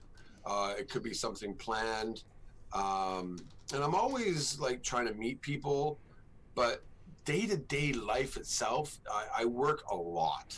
Yeah. So it's basically wake up, work, go drinking, sleep. Yeah. And that's a lot of the I have time for YouTube. But that's a lot of the culture in Japan. I mean, it's a very hard-working society by nature and stuff like that. Very much. Renowned. And do you feel you had that work ethic coming into Japan, or did Japan kind of create that work ethic for you? I've always been a workaholic. Yeah. Yeah, always.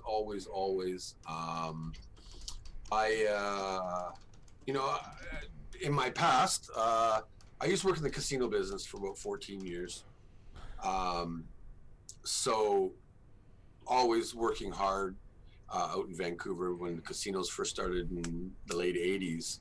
After that, I had my own sports bar, and for about 3 years. So of course you got to push and push and push. And then after that, I worked for the Hamilton Tiger Cats, CFL, baby. That's right. For about 3 years. I was their marketing and merchandising director. So again, you got to push, and dealing with. I've been in the customer service business for 30 years. So, being on the ball, like even before this show, I had a bit of a work mishap where I messaged you guys. Sorry, I gotta hold on a minute. Mm-hmm. Because even though they know I start at 1 o'clock, I'm still gonna try and figure out what I got to do for work. So, well, of course, when in Japan culture, how do I say this? If you start at 9 o'clock, usually you show up about 8:40. Right. You finish at 6 o'clock, but you're not leaving until 7 o'clock. Right. Because you don't want to say. You don't want to be that first person to leave type of thing. And so everybody's kind of waiting around. Okay, who's going to leave first? Type of thing. But as a foreigner in Japan, a lot of us maybe it's just the mindset. I'm not sure, but it's like 6:30 comes, I'm leaving at 6:31. Right. You know, and a lot of Japanese in the past, they were like, well, "What are you doing, leaving already?" Yeah. Well, it's shocking to them. Paid 2 minutes ago, so why should I be here? No kind of thing. But Japan is a bit of a different work culture itself. I swear to God, I should do a complete series of vlogs on it, just because it's very unique. Yeah, it really is. But that's the mystique into it. I mean, that's the cool part of it is, you know, adjusting to that new cultures as much as everything is a double sword. And if you want to, pretty much, if you want to have that new culture, you got to take everything it embraces with it as well. No, absolutely. What was it like with the Hamilton Tiger Cats and the? It was all right. You know, I worked for a sports company that had a contract with the Hamilton Tiger Cats for their merchandise. Right. So I did that for about a year, and then they switched over to just the Hamilton Tiger Cats. Back then, I don't know who owns the team now, but Bob Young had owned the team back then. Probably still does. But, you know, basically I ran all the mall stores and the online store and game days for all the merchandise. I was the manager of all that, and I had a staff of 20 people working for me. And basically I used to go have meetings with Adidas and Reebok and Puma and all that. So it kind of made you feel good. Of course. You know, like, hey, I'm the guy in charge. But at the end of the day, it was just a job. It really was. But it's good experience. I got to see the games for free, so that was all right. That's a big plus. It's a great way to win your friends over. Who's coming with you? Yeah, you know. That's better than any kind of currency. Did you have a question on Yeah, if you're a sports fan, that is. Yeah. Well, I mean, in Hamilton, I figured everybody was going for them, so I figured it would be an easy sell. Oh, it was a good job, you know, like thousands upon thousands of dollars on game day, because even though the one guy is, wearing a jersey and he's got a hat and this and that, the guy's still buying stuff. Sports fans. Ticat fans, just like, Alouette fans or, whatever. PFL fans are really supportive. When you only got 8 or 9 teams in the league, you kind of need that, right? So that's like when it was a good job. When we lived in Saskatchewan, man, those fans are out of their mind. I thought Montreal Canadian fans went overboard till I moved to Saskatchewan and seen them with their football team. Wow! Oh my God, they're crazy. The Riders are crazy. They are. They take it to a quick story about them. We were listening to. They were years ago, of course, they weren't doing very good. They brought a new marketing team and they watched them and said, well, they suck. What do you want us to do? But then somebody had the idea, well, let's focus on the fans. Let's make them the number one scene. If we can't do it with the players, we'll focus on the fans and turn them into the number one fans of the CFL. And it just grew from there. It was an excellent marketing strategy. Well, when you're driving a pickup truck 4 hours just to go see a game. They are. Yeah. Oh, I worked on the oil rigs out there. I was hauling. And you go out to where they're doing work on these rigs, and the first guys that come into the testers, they run a line to test, make sure there's nothing, no gases coming up. I knew guys that before anything was set up, a Rough Rider flag had to be planted, and that was as if they were going to battle. This had to go up before anything else was touched on the lease. Once that flag was in with the Rough Riders, then they were good to go to set up the rest of their lease. Right. That's dedication. Yeah, absolutely right. Way more than I would have, but hats off to them. But I don't say I understand it. I'm just saying I witnessed it. So sorry, Hannah, I was cutting you off. You had a question. Oh no, I'm a lot interested into the different, like you were talking about things that are a little bit different, like the work ethic maybe and things like that. Are there things, everyday things or customs that are still surprising to you to this day? Now, not really, because I do half of them too. Mm-hmm. So, a funny example would be, if you're talking on the phone, okay, and you're talking to a Japanese person, or even like I'm talking to you guys on the phone, hey Andrew, how are you? And you start doing like this. You know, because you're agreeing, and you know, in Japan, when you're listening and you're really attentive towards somebody, you know, you start bowing. Right. You know, it's just little things like that you pick up. You know, it's a cultural thing where it's just weird. You know, interesting though. You know, like we have a saying here. It's, you know, it's basically let's go to some of this, and there's basically it means like do your best when you're doing it, and I used to say it when I first came here because I was told to. Yeah. And you hear it every day, whether it's greeting somebody, whether it's saying goodbye to somebody. You know, I walk into my office and basically I always say good morning, and everybody's like, oh, it's got somebody else. Okay, but you hear it 100 times a day. So something like that is something you can pick up on, but I try not to do. Japanese customs on a daily basis. I don't really have anything to pick out per se because I feel like I'm more Japanese than I am Canadian now. That makes sense. I get that. When have you started to feel that change? Because obviously it doesn't happen right away. When have you kind of like, okay, now I feel more that I belong here than I belong in Canada? Probably my first year here. Yeah, first year so quickly. Oh yeah. Just because I love Japan even before I came here. You know, like I had a girlfriend back in Canada who was Japanese. You know, 4 years before I even came to Japan. So learning the custom, being in Vancouver, they actually have a lot of Japanese.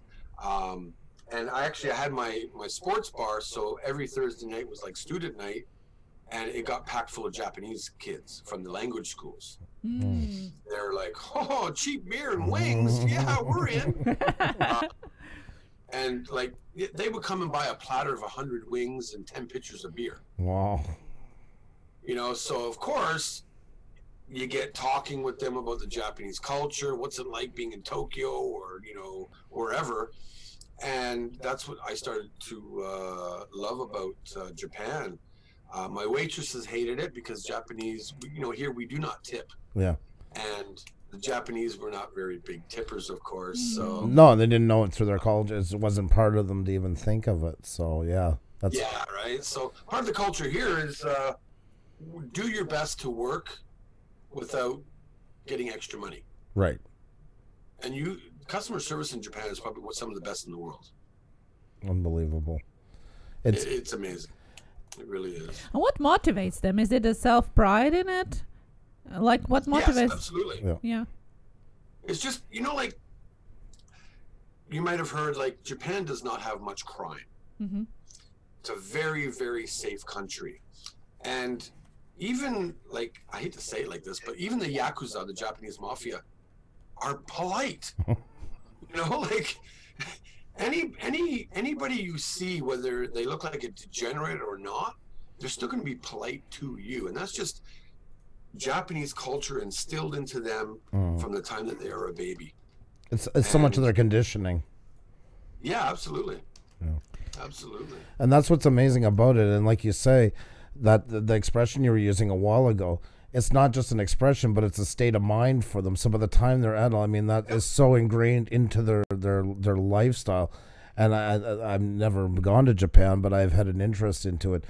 That no matter what job you do and whatever age you started it, that is the only job in the world to do at that moment. Like you have your heart, soul, mind, dedication all go into that work, even studies as well. That's absolutely right. Which creates such a great work ethic in them, in their culture. It's an amazing experience.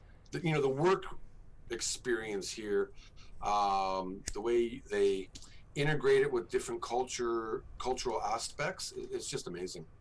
Like here's a great example. You get on a morning rush hour train, thousands upon thousands of people get on one train every 3 minutes, and you're packed in like sardines. They have the train pusher people, and nobody gets upset because they accept it. What, train pusher people? Yep.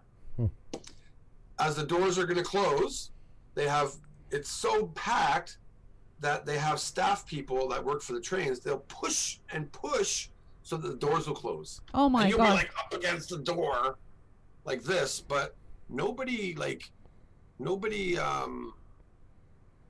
complains. how do I say it? They don't get upset.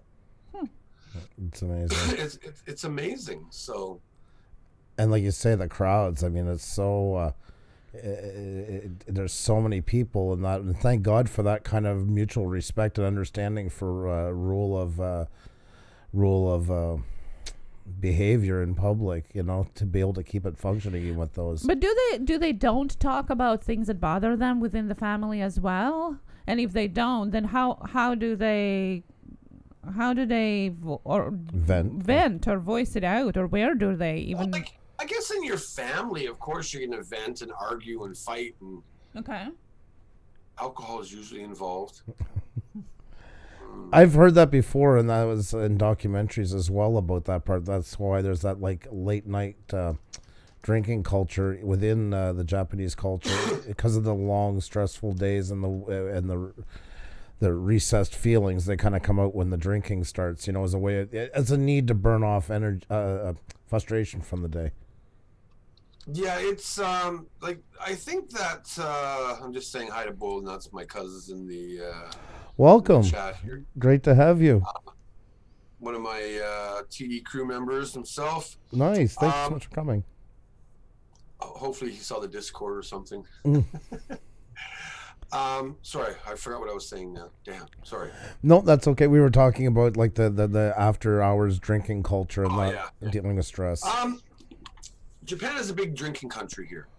Very social. I'm not going to get into the work part of it, but in the Japanese culture, everybody likes to be in groups. Nobody likes to be the individual, except for me. But basically, if your boss says, "Okay, let's go out drinking," you go drinking, and it's a way to bring and connect with your coworkers drinking.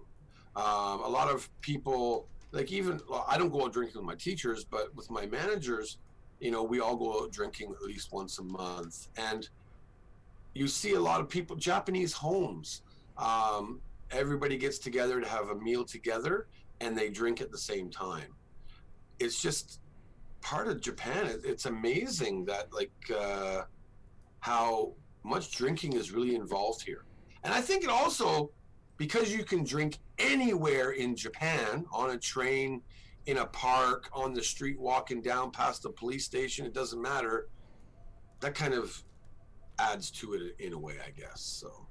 So there are no laws like it is in States or here in Canada? Nope. Oh, okay. Nope. What about driving?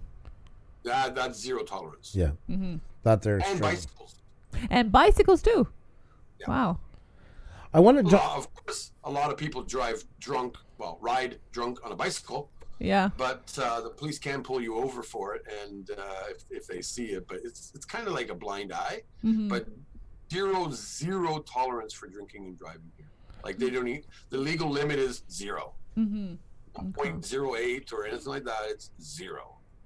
And is there much news of people breaking that law, or they're pretty like the people understand there's no tolerance and there's not many incidents of drinking and driving because of it? I think in the 13 years that I've been here, I've only ever seen or heard of one drunk driving case. And I think that's because it's still, again, instilled into their heads, don't drink and drive. Yeah. And there are honestly, if you live in Tokyo, you don't need to drive. Yeah. There are so many buses, trains, right up until midnight. And after that, you got 100,000 taxis driving around. So a lot of people, especially if you're going out drinking, a lot of people just leave their cars at home. And you know what? My boss wants me to go out after work, be social, da-da-da-da-da-da. Okay, I have to be responsible. And it's just the whole way. I feel that's the way the country is here anyways. Well, I want to jump out of something because I know I'll forget this because you brought something very good about Japanese people like being in groups. I don't know if you follow Serpent ZA, the famous original Chinese blogger. Winston? Yeah, Winston. Yeah. Have you? Do you guys know each other? We've talked. He was over here last year. Yes. We didn't have a chance to hook up, but he said hopefully next time he comes to Japan, we will hook up. I hope. But you know, me being a small vlogger, probably not. But yeah, I watch Winston a lot actually. He is awesome, and he was kind of my introduction to the whole Asian vlogging scene for a while, and I love his style. He has an original style. I think he's amazing. And he brought up something on a video one time, and when you said that, it clicked. He was talking about over in China about these large groups, and he said that the mentality there's like safety in numbers, and they don't actually like to be, like when they go visit North America, and they do the kind of long, like a empty walk as they call it, where it's just like 2 or 3 people walking. They don't feel as comfortable as when they're in large groups. And I was wondering if that's in the Japanese culture then as well. Pretty much. Yeah. Like I think in the workforce area, being in groups, because here's an example. When you're in Tokyo and you see a group of men that work for the same company, you don't see. You see everybody wearing like the same kind of suit. Right. Everybody wears a black suit, white tie, white shirt, kind of like the same color tie. You don't see, 9 guys with a black suit and 1 guy with a gray suit. Yeah. Because the group said, is we're going to wear all the same kind of thing. But it also comes out to that we don't want to differentiate anybody in the group being different. So everybody, still stays in that group. I think that's the mentality of it anyways. Yeah. That you don't want to be different from anybody else. That's interesting, yeah. It's a lot of conformity in every shape and form. It seems to come up in every fashion. Is that the same as even like with drinking and that everybody kind of drinks for the same time, the same kind of alcohols and stuff like that? Yeah, pretty much, yeah. And it's a little bit different here is, just off the top of my head, say 10 of us go out drinking. Right. And, we hang out for 3 hours. Now, you've had 10 drinks, Andrew, but I've had 2.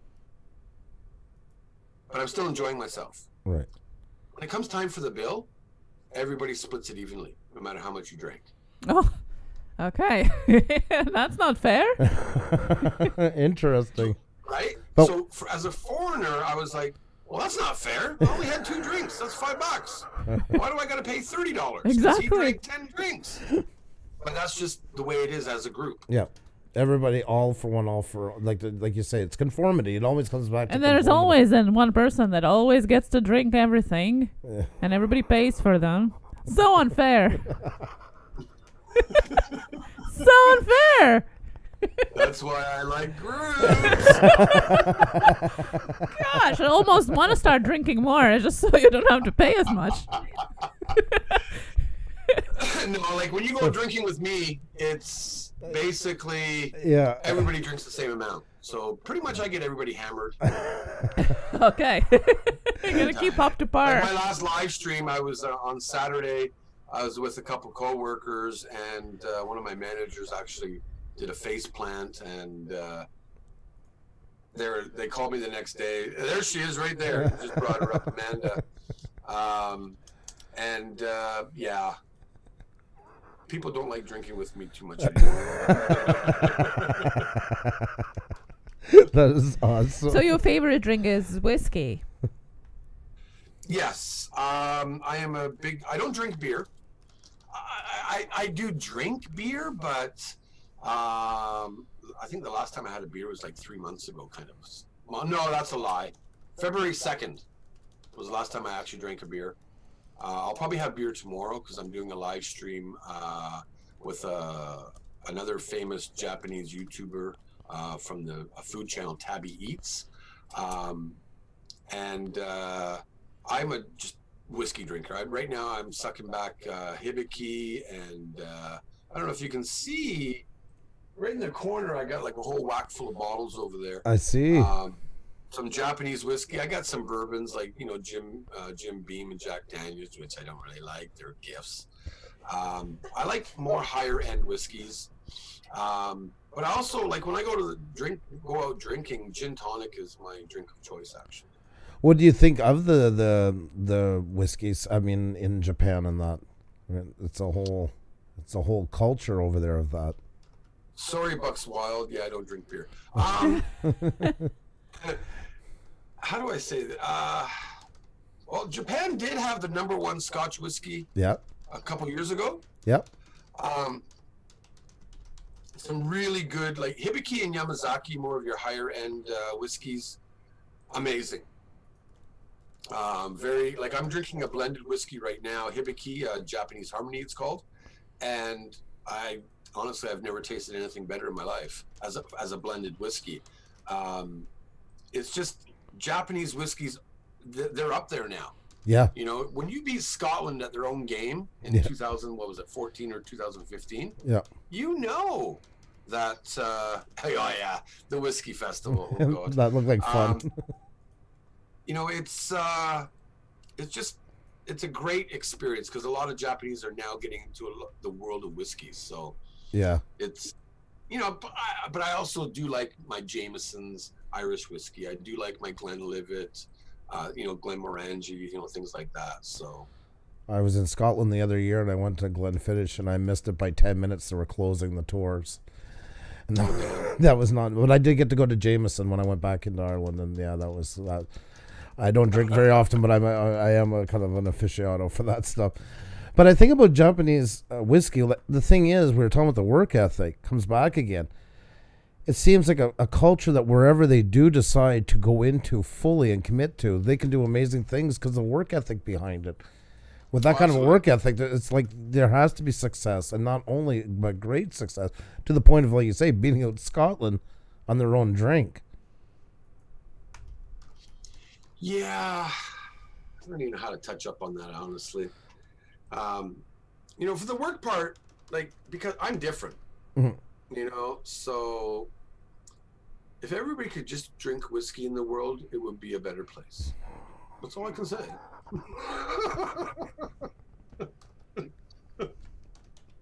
You heard it here first, folks. I don't know how better to put it.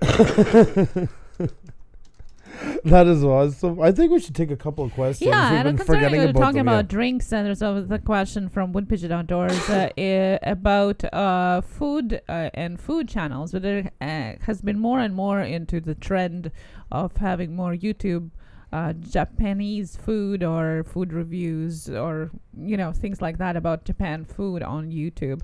Are you jumping on that trend as well? I've tried.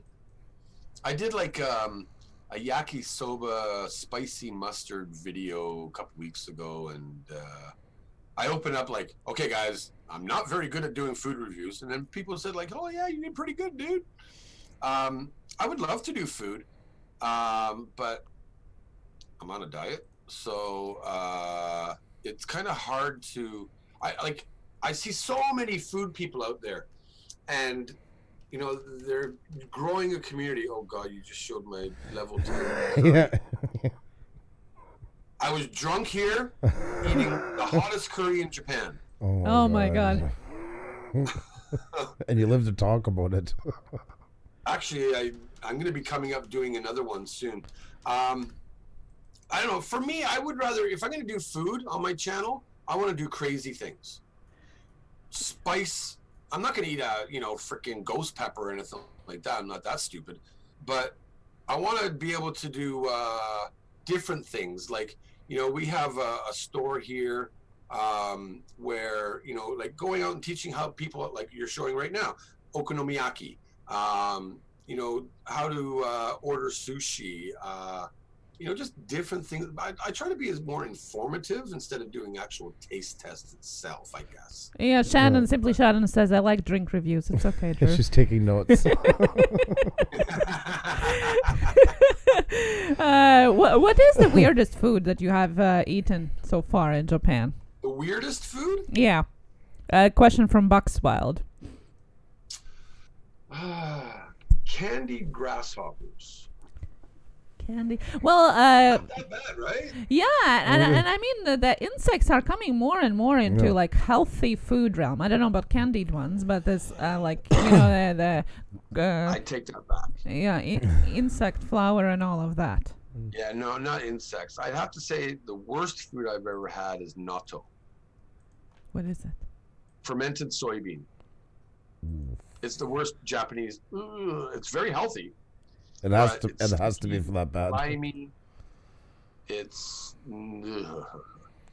So yeah, I have to go with natto. And if my cousin's still in the chat here, boiled nuts, he's a natto lover. But it's something like, like Australia has, I guess, what, their Vegemite or whatever it is.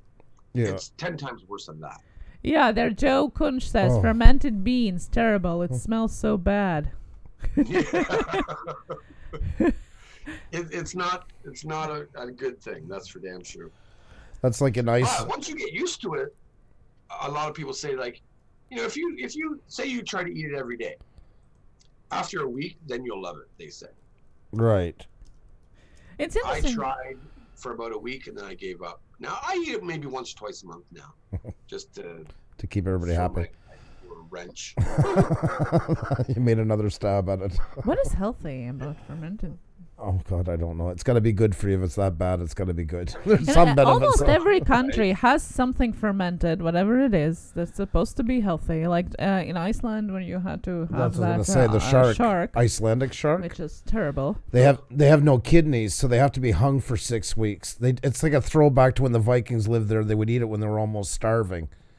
And it's like looks like it cuts in slabs and it's white. I ate it in cubes and it just smells like it's covered in ammonia, like it's just ammonia. So Anthony Bourdain, who was eating some of the grossest things on earth, said it was the grossest thing he ever ate. Oh, really? And I wouldn't have touched it except I got stuck in a business meeting. We had a business in Iceland for a little while. And I got kind of roped into it. Otherwise, I would have never have tried it and never regretted not trying it. So, and I mean, the Vikings ate it because they had to. They didn't have food. Yeah, they were kind of stuck. But like, why would you eat it now? Like, how? What is it? True enough, right? I will say this: Japan has the most Michelin star restaurants in the world. Mm-hmm. Probably the most diverse cuisine in the world here now. Yeah. And you ever come to Tokyo, like, you can eat anything you want. I'm sure we can find that stinky fish too. I don't know. Or a definitely reasonable facsimile. That's for sure. Oh my God. And they do have balut here too. Which is that from the Philippines, that egg thing with the half. Oh God! Yes. I forgot. Oh my God! I remember it now. That's right on the natto level. Yeah. Of weird and gross. I've never tried it. Oh, I'm so glad to hear that right now. That's my worst thing about traveling to Asia is, and I know within the city limit, I know you can get amazing cuisine. There's nothing, and you can find something for everybody. I'm not adventurous on food whatsoever, and I have an extremely weak stomach. Anything that's squishy, anything that's mucky, I go green. Xenia, she's like up to the challenge anytime. I like trying stuff as much as awful it is. I want to try stuff because it's different, and maybe because I love cooking, I also want to see like the different way of preparing things, which I find even moving to Canada, there was plenty of things that were different here, although. You would say it's not such a huge difference. Andrew, I can't see you traveling to Southeast Asia. No, I wouldn't be a good fit. And I don't want to just go to McDonald's if I'm somewhere I want to try the cuisine. And I am maybe it'd be a good diet trip. McDonald's is very popular here in Japan too, by the way. And KFC. KFC, especially Christmas time. I wanted to ask. I was hoping you'd tell people about that, about Christmas and KFC. I think that's amazing. Funny story. Years ago, I used to cook because we don't have convection ovens like you guys do back at home, right? You pull the big door open. We have basically convection ovens that are microwave and a convection oven built in together. Because everything is small here, and so trying to fit a 5 kilogram turkey, 6 kilogram turkey into one of these things. I've done it, but I was cooking a turkey. And talking Christmas dinner, like green bean casserole, mashed turnips, potatoes, the whole bit. And I got a spread out, and I mean an amazing spread. Took all day to cook, and my mother-in-law at the time says, "Where's the KFC?" Oh my and I'm God. like, "Are you freaking kidding me?" And she's like, "But we're Japanese." And she went to KFC and got a 20-piece bucket of chicken. Oh my God. Oh my God. And I was dumbfounded. And then I started wondering why. It was my first Christmas in Japan. And I guess basically, 25 years ago or whatever, when the trend started, turkey is not available here in Japan. Right. And, you can go to Costco now and get it and things like that. But I guess basically, in a nutshell, people started going to KFC on Christmas Eve or, Christmas and, blah, blah, blah, and getting chicken to be like the, North Americans having their Christmas dinner, thinking that chicken is okay. Now, even to this day, at 51 years old, I believe only turkey should be eaten, but that's just me. People have roast beef and stuff like that. So I guess KFC is okay, but it's a huge thing. And you got to pre-order KFC here. Yeah. You can't just walk into a KFC on Christmas Day and get chicken. I think that's so amazing. I was hearing about that. I was hoping we'd get to talk about it as well. I think that is so amazing. But why there is such a want of being like West? Like, why not? I mean, I kind of don't get it, I guess. Like, why would they want to take over some of the traditions that are not native at all? That is still something I wonder today. I think because there's a huge American influence after the war here. Mm-hmm. It's just my opinion, of course. Like all the immigrants that have come in now and all kinds of different things. It amazes me how, I guess because, they watch all the movies, so they want to be like Brad Pitt or and Jolie girl, whatever her name is. Yeah. Angelina. Just things like that where they see things and, Japan always, in my opinion, they want to be like everybody else. Mm-hmm. But Japan, they have such a rich culture and a rich history. If everybody wants to come to Japan because of that. Right. Does that make sense? Yeah. No, I get you.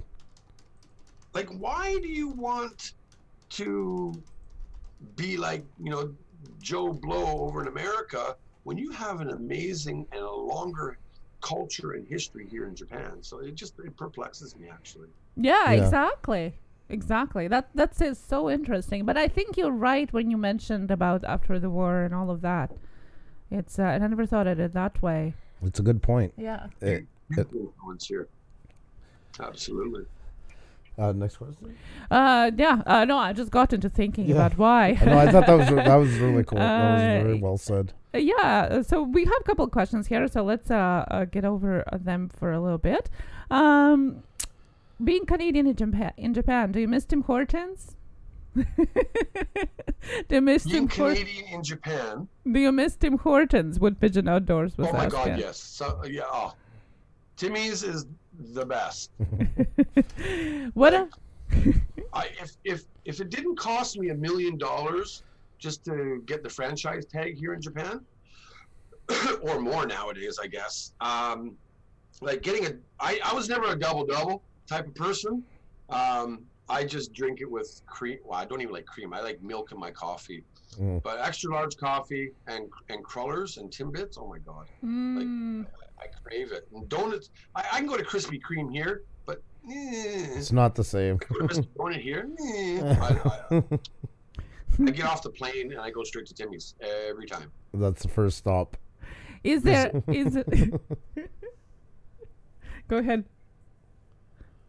Me? No, I thought I interrupted Drew. That's why. I love he's so nonchalant. I just love it. Is there other things that you miss as well, like food-wise, or not just food, but in general, that are still like you miss having them there? I think as of October 2018, I miss Canada. Mm-hmm. For anybody that realizes what I just said, how do I say this? Food-wise, I miss Fruit Loops. I miss I can get Mars bars here, but like just certain sweets you can't get here, because sweets here are really toned down a bit, I guess you could say. Right. I miss like red velvet cake. I miss, going to Walmart. Like we have stores like Walmart here, but I miss Tim Hortons. I miss shopping at Walmart and getting those boxes of sweets for $2, like cupcakes and caramels and Joe Louis. Oh, there you go. Things like that. Yeah. I miss Advil painkillers. That sounds weird, but that's interesting. It's certain things you can't get here that you're so used to, and your life dependent on it when you're back home. I miss going to a hockey game. I miss going to a football game.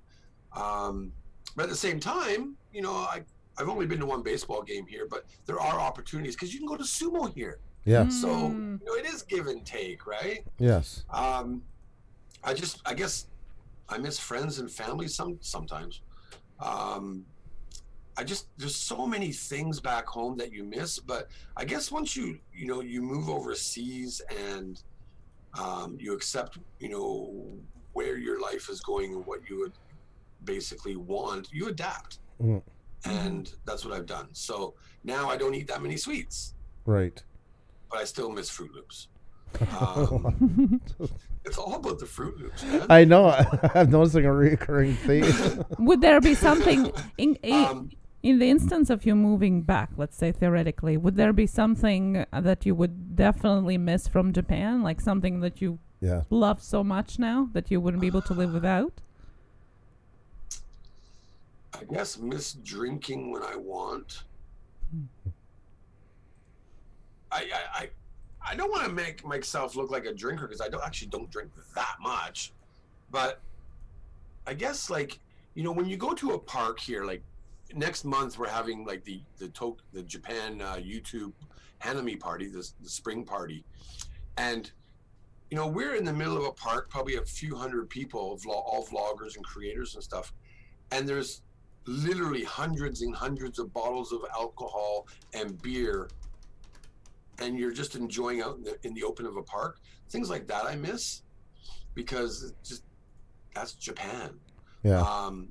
But I will miss a lot of the craziness of Japan if I did move back. But I hate to break it to you, but I'm never moving back. Yeah. No, I figured. No, you're a lifer. You can feel it, and you have a real love for the place. It's like you've found the place where you've been waiting to find your whole life. Well, I became a permanent resident here, green card, whatever you want to call it, about 6 years ago. So yeah, I have no ties to Canada except for my social insurance card. I don't have anything. Oh, I got my birth certificate too, but I cut my driver's license and I cut everything, so that I do not have ties back to Canada, except for tax Canada pension. Those can be amalgamated with Japan or whatever you call it. So, things like that. But yeah, going back to Canada to visit is good, but I love Japan way too much. Would you consider moving somewhere else though?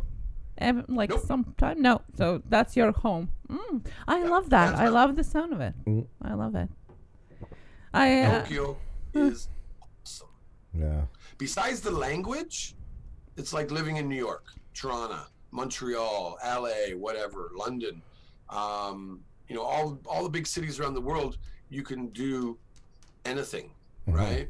And yeah, okay, I can get ice hockey here. I can actually go and join an ice hockey league if I wanted to, right? Because they do have it up north a little bit. But you know what? I live in the biggest city in the world with the most people in the world. In one city, 33 million people in Tokyo, right? Crazy. It's amazing. Every day is a different adventure. You're just 2.5 million short of being the population of all of Canada in that city. Exactly right. Isn't that amazing? The state of California, it's to put it in perspective. And it takes you basically I'll call it the state or whatever of Tokyo. It's a toe, which I'm not going to get into explaining, but basically you go from one side of Tokyo to the other side, east to west. Only it's going to take you about an hour and 15 minutes by train. So crazy. 33 million people. That's unreal. It's mind-boggling. It really is mind-boggling. And like, no, the exam was asking that. I figured you were going to answer that. I mean, just the passion you have for the place is so amazing. I mean, you can tell that you found what you've been waiting for. Oh yeah, in Tokyo. Pretty much, yeah. And the people are awesome here, like seriously awesome. And how do the people from Tokyo that have seen your work and your videos and stuff like that, what do they think of what you do? Can you say that again? The people from Tokyo or Japan in general that have seen now your work on YouTube and your work on your website and that, what do they think of? Like Japanese people? Yes, Japanese people. I don't get much Japanese people. No. And this is something that is kind of interesting because a fellow vlogger here, he's Japanese. He actually did a vlog video last week about do you watch J-vloggers? Because foreigners in Japan that do YouTube are known as J-vloggers. And a lot of Japanese say we don't watch J-vloggers per se because everything is in English and we don't understand so much. So getting the Japanese community, if they don't understand Japanese, then they're just not going to watch you. I mean, understand English because they're just not going to watch you, right? Because they just don't understand. And why do they want to waste their own time on that? So it's kind of too bad. But you know, I'm thinking about doing Japanese subtitles in my videos now, and trying to get more of the Japanese community involved. Because if they click on a thumbnail and they like, oh no, it's a J vlog or whatever, but if they see Japanese subtitles, that might help. Right. And it would be interesting on their take onto it. I know that when we were talking a while ago about Serpent ZA, Winston, like and it's a very different culture within China. Like, you know, he's had the exact opposite effect. Too many watching that have too much problems with him and his partner at the points have even like pretty much been run from the country in some ways. Right. But I mean, Japan is a completely, you know, polar opposite culture from there. So that's why I was wondering how they were. I think like being a vlogger here in Japan, a few good points is on the way the Japanese people think at times is just don't, if you're going to be going out filming, because everybody goes to Shibuya and, you know, films the world's largest crossing area, you know, whatever it is. But respect privacy. Yes. I think is the big thing here. Don't, like, you'll pretty much see me. I do not speak bad about Japan at all. No. But I should make a vlog about it. You know, just certain things like I don't like about Japan, maybe, or you know, that are normal in every country, right? Right. But as a vlogger, like, just respect the countries, because Japan is very heavy. Is a very rule heavy society. Everything has rules. Follow them, and you'll be all good. That's what I wanted to ask you about. This, I don't know. Like, this might be touching if you don't want to talk about it. I understand. And maybe things have been recently changed, but I know, for instance, there was a big thing with the sex industry there, and it was big, but it was also not open to foreigners. There was a lot of kind of like shame behind a lot of the bars. The foreigners are not allowed to enter and stuff like that. Kind of funny you ask that because I do have a video coming up on that. Really? Well, I'm in negotiations with something, but yeah, I'll touch up on that. Basically, you don't see ladies of the night hanging out on the street here. We do have hostess clubs where, you know, gentlemen can walk in, pay $40 an hour plus the alcohol that they drink to have a beautiful lady sit with you, and vice versa. Ladies can go in and talk with guys. It's a big business here. We do have these soap lands and massage lands and da-da-da-da-da-da. It's all kind of like just behind doors. Now, the general rule here is we call it delivery health, where you can order a girl and basically pay so much for an hour, and you can, you know, do whatever you do, but actual jiggy is not allowed, and that's how they get around it. So you can legally have an escort service here as long as there is no happy ending. Right. Happy endings, I guess you could say. Yeah. But everything else is okay. Okay. It's weird, eh? And it is interesting, and I thought that part was interesting too. Like, you know, that it's a big industry, like the clubs and stuff. But then again, like, they won't allow a lot of foreigners in because of the shame. They kind of, you know, it's an interesting cycle the way it works. A big thing here, I guess, is just because foreigners can't speak Japanese, so they're worried about the communication issues, and that's why you see a lot of places that say no foreigners. It's because of that usually. Okay. But they do have like bars out there, like we call them hostess clubs or host clubs, where they welcome foreigners because the staff can speak a bit of English, or it might be like a Filipino club or a Russian club, you know, where they speak English also, right? So it's not just Japanese. So. Well, that was hard in Latvia back in the first days when I went there. There was a lot of people resented the anybody who spoke English. The British had kind of caught on to this, and not everybody, I'm not painting you, but there was some that were starting to have their stag parties over there. It was cheap to fly to, cheap to stay. They started, you know, getting drunk in the streets. You know, some guys, like, you know, slapping women on the... It was impossible to go downtown at some point. It was getting so bad because they would just, like, you would walk down the street as a girl or woman, and they would just make a chain across the street, which are very narrows there, and wouldn't let you pass, basically. Unless they, you know, start harassing you, you know, slap on a bum or whistle or stuff like that. And it got really bad. Like, we basically stopped going to the old center because of that, because it was getting so out of hand. So it was weird for me when I was over there because they can't tell anything in accents or actions or anything. And I went into stores where they would literally turn around and cross their arms till I left, like they forbid to serve me. Certain bars right onto it in big letters, no admittance to foreigners, you know. It was weird, you know. It was I got a new respect for what some people had went through in the past, you know. Like the stores would turn around. Literally, I go in to buy cigarettes, and sometimes the lady would just turn around and cross her arms till I left, like no eye contact, no communication, just cold off. And not anymore. It has not anymore. But we back go back then, now. It's like a new. It was like they rebuilt Vegas, and I mean the problem was they had to realize was their own people were the ones setting up the tours. Yeah. You know, it all starts in Ontario. It's easy to blame everybody else, but they were the ones that were selling it. You know, there's a couple, most likely were connected, that were doing all these tours and made this happen. Because the bars close at 6. It's, you know, it was cheap to go there. It was an easy flight. It was, you know, you could fly for maybe $15 Canadian. So, well, in Europe, I flew the other year, like a couple of cities. It wasn't even $100 for 3 flights. Damn. As long as you got a backpack and no luggage. So the trip to anybody going to Europe, if you're going for a couple of weeks, find a good hotel that will agree to keep your luggage while you're there. Then you just grab your backpack and do little flights. 3-hour flights, you're looking about maybe $20-some Canadian. Yeah, and Brother Dan is asking about Estonia. Estonia even then was different. Even then they didn't have as much of that. But now it's not anymore. No, you know, Latvia is a completely new country. I don't want to sell it in a bad way. It's unbelievable. They, like I say, like Vegas, they rebuilt themselves. I feel like a tourist now when we go because it changed so much. Awesome. Yep. Yeah. They like cops used to be bribed all the time and stuff. And when we got over there, we took her mom's car at the time, and her mom's friend said, "Do not offer we weren't going to."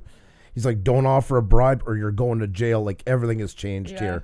No more of that." There's like, and it's a funny feeling, and I was going to ask you about that as well, because now, you know, you said you felt like Japan is your home after a year being there. For me, I think it was a bit longer transition, but now when we go back, it's weird to feel like a tourist in your own homeland, so to say. Like, I don't feel like I belong there anymore. I don't feel like I know things anymore. It feels exactly like traveling to almost any other country. Does it feel like that to you when you come back? Oh, yeah, absolutely. Absolutely. Like, every time I go back home, whether it's Vancouver and or Hamilton, like there's always something new. So it's kind of interesting to be like, you know, you walk into a store and like, wow, they don't have this in Tokyo. That's the first thing I said. Yeah. Wow, they don't have this back home. Oh, wait. I'm saying back home, but I'm from here.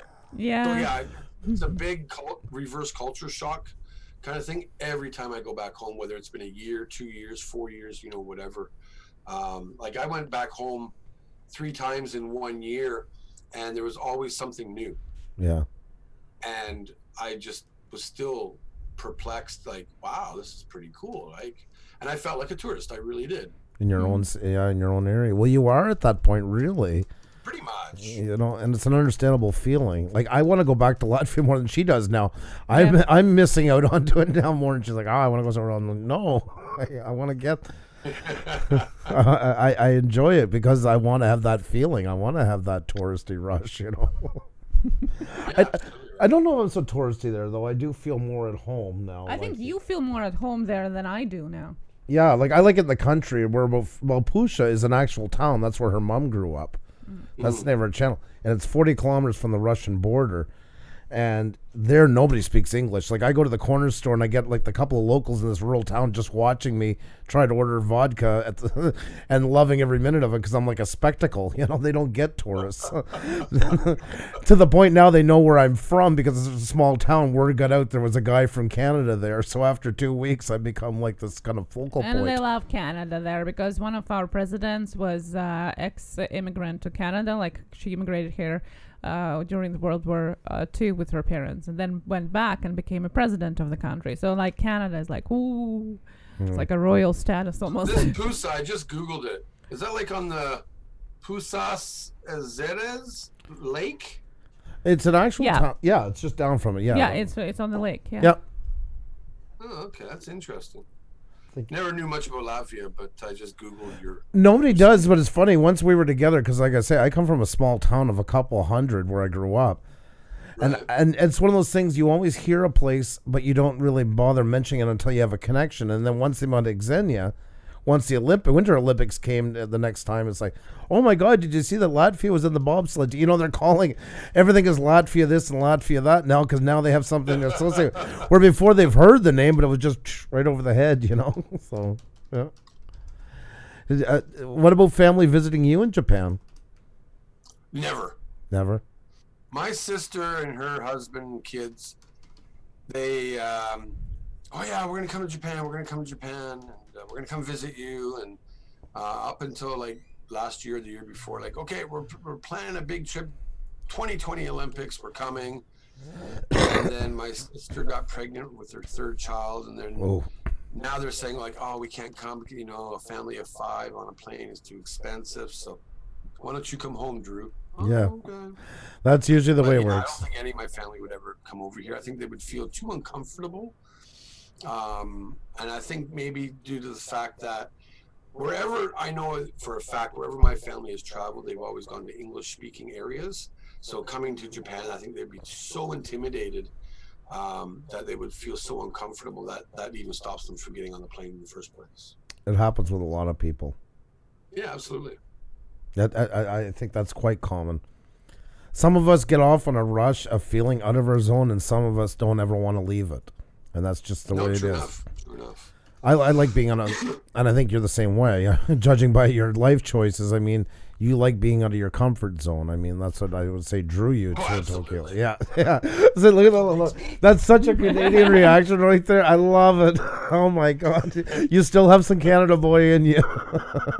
Never even hesitated. Lit up and answered. Yeah, I drive a lot of my coworkers crazy because every time I talk, I'll be like, what are you doing, eh?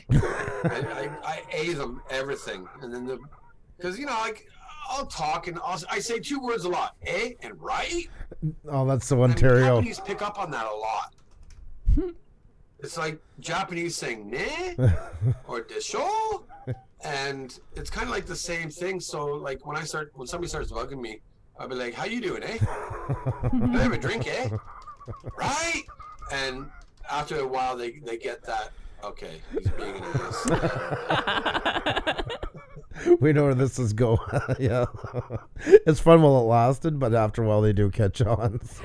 Yeah, pretty much. Oh, my God. A great question from Prevalent. What is your favorite vending machine? Oh. And I know I caught your live stream where you guys talked about those weird types of vending machines, and I didn't even know. Honestly, I'm not a vending machine guy. Really? Yeah, I've come across a few weird ones. I did in Akihabara. They have like the strange vending machine corner. It's very old and it's got surprise gifts and things like that. I did that, but yeah, okay. But the only time I go to a vending machine is if there's no convenience store around to get a Coca-Cola. Like, I don't want to go out and, maybe I will go out and try and find some, yeah, exactly, that one right there. But like the used panty vending machine, you know, people have done that. Ryan Schneider actually did that, one of his most popular videos. Yeah, we were talking about that one. But that's just, I don't know, like, there's so many vending machines here. Yeah. That I'm just not into it. Isn't that weird? That is interesting for living in Tokyo and not into the vending machines. Well, the reason being, I can go to a grocery store beside that vending machine and buy a Coca-Cola Zero, or whatever you want to call it back home, for 99 cents. But in the vending machine, it's $1.60. It's crazy. So why would I go to the vending machine? That's very unless it's an emergency. So yeah. Sorry, I couldn't answer your question very well because I'm just not a vending machine type of person, I guess. And I never knew how many actually there were up until I was at your live stream. I didn't realize that it's a whole culture of having millions of vending machines of different weird stuff in it, which is like, wow. And then I seen Ryan's video. I was like, wow, this is different. Yeah, crazy. Jackie Haru said to ask Drew about OMS. Hi, Jackie. OMS is something I kind of, I don't know, came up with, I guess. Well, I didn't come up with it, but basically, whenever I forget something, or even if I'm talking like right now, and then I'll be like, oh, what was I saying? That's OMS, Old Man Syndrome. And I actually her boyfriend actually has one of my OMS t-shirts. Where it's, for any old man out there that forgets, whether it's because of drinking, whatever, it's OMS. And that's my reason I'm sticking to it. I love that. Yeah. I love that, guys. In the website, in the video description, there's a website you can go and check out the merch. It's check it out. By the way, there was a question from Brian who asked if you're going to be selling those sunglasses on your website as well. No. Just thought I'll throw it in. Dark One asked, what was the one most difficult thing you overcome at the beginning when you moved? Getting used to Japanese customs here. Being nice, I don't know. Not being an ass. But that would be tricky. I think like one of the biggest things for me was actually reverse was why is everybody so nice to me and they don't know me? But Canadians are nice by nature too, I find. Much nicer than people in overall in Europe. Yeah.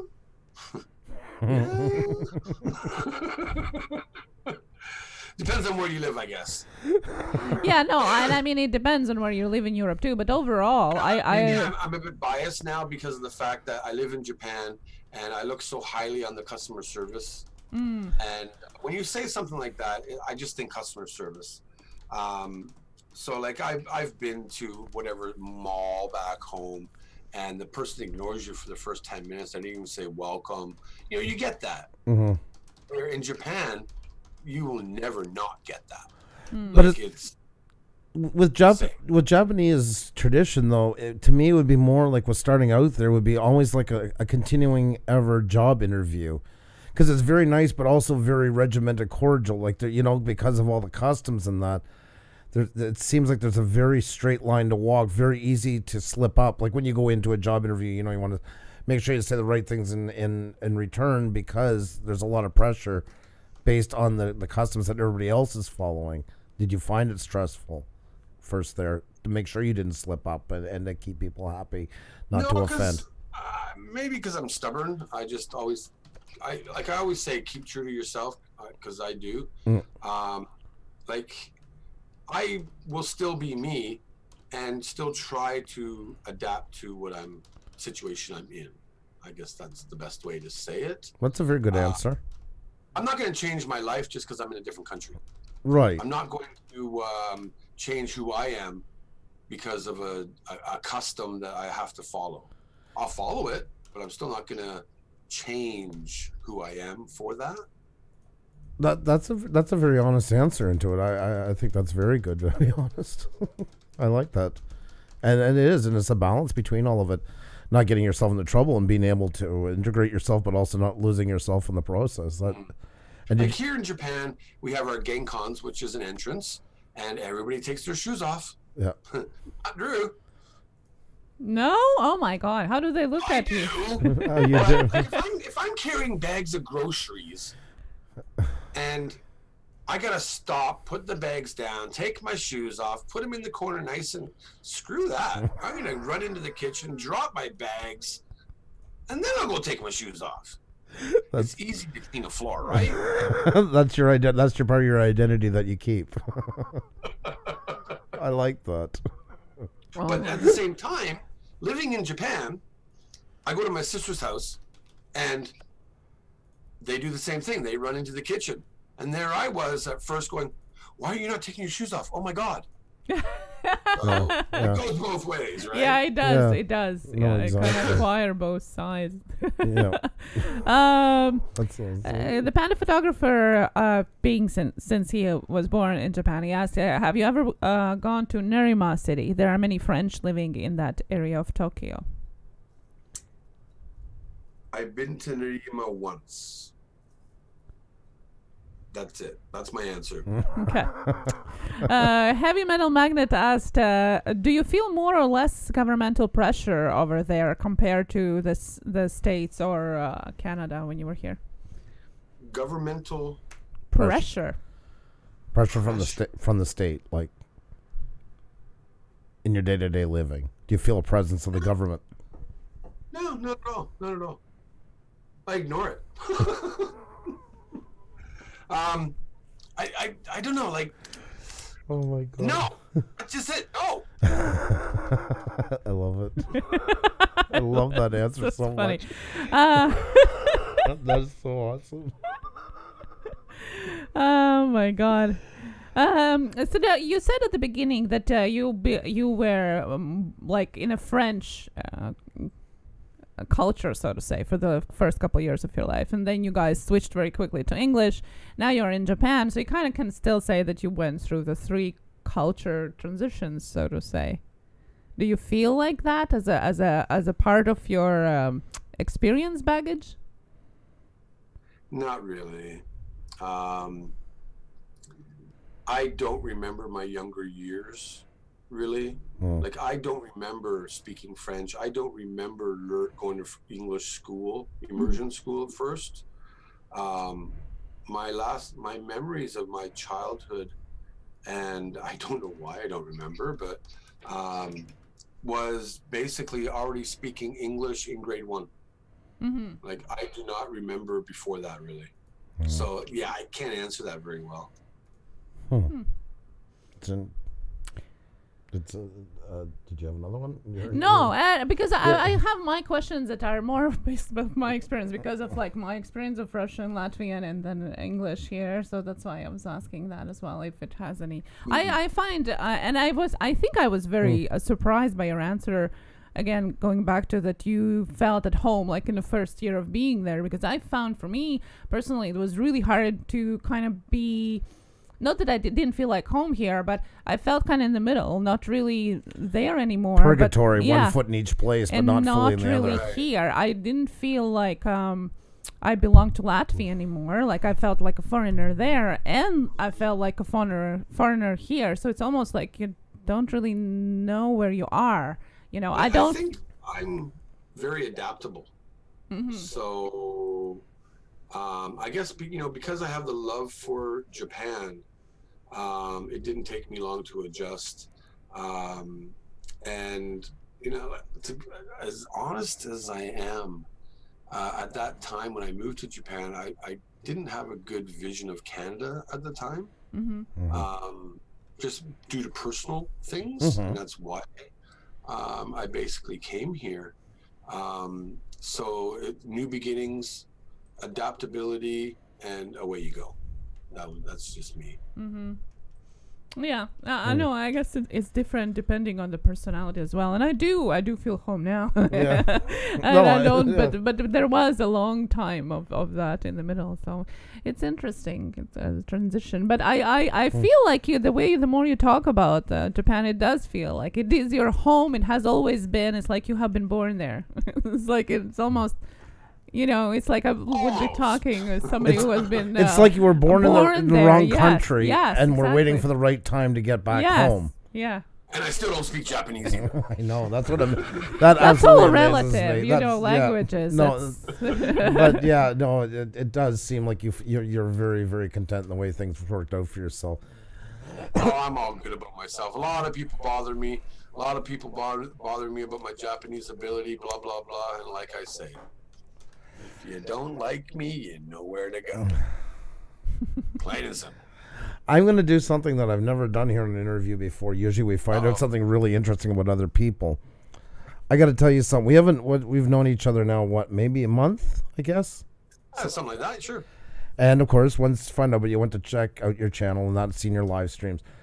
I grew up in a small town, a small rural area, always wanted to travel, and a place at the time where nobody went anywhere. I had one uncle who traveled, and I grew up thinking he was a rock star. Like he traveled through Ireland during the IRA crisis. Like he was held at gunpoint going into a bank, you know. And he come back home, and I was just young, and he'd tell me these stories. And every time we did a school project, I was the hero because I got the actual coins from London or whatever country we picked. He was my inspiration later on to travel, and he passed away of cancer. And since I found you, you were the closest person I've ever met in my life that reminds me of him. Mm-hmm. You laugh like him. You talk like him. You have the same love for travel that he did. And I've got this weird, I see lots of channels and lots of great things, but I'm getting a really, really it's a nice feeling when I watch your live streams because I feel a lot of what I liked about him I'm seeing in you. And I don't know how to explain it. But I'm really glad I found your channel because, yeah, all my travels I've done in my life has been because of him. And you remind me so much of him. And I usually don't say stuff like this, and I'm not sure if I'm saying it right. But I really appreciate that I found your channel. Yeah. I just wanted to tell you that. I really mean that. You actually have me at a loss for words all of a sudden now. And I talk a lot. That's awesome, dude. Yeah, seriously. You do. You're like your laugh. I can just hear him doing it. You guys are like one for one, and you look at life. You're trying to get you're the first person to cry on your No, I don't want to do.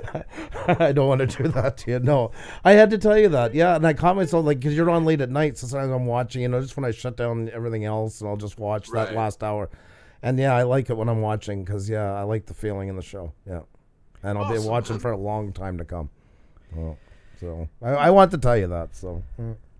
Wow. Yeah. Now, how do you continue after this? Now, I didn't mean to derail. Yeah.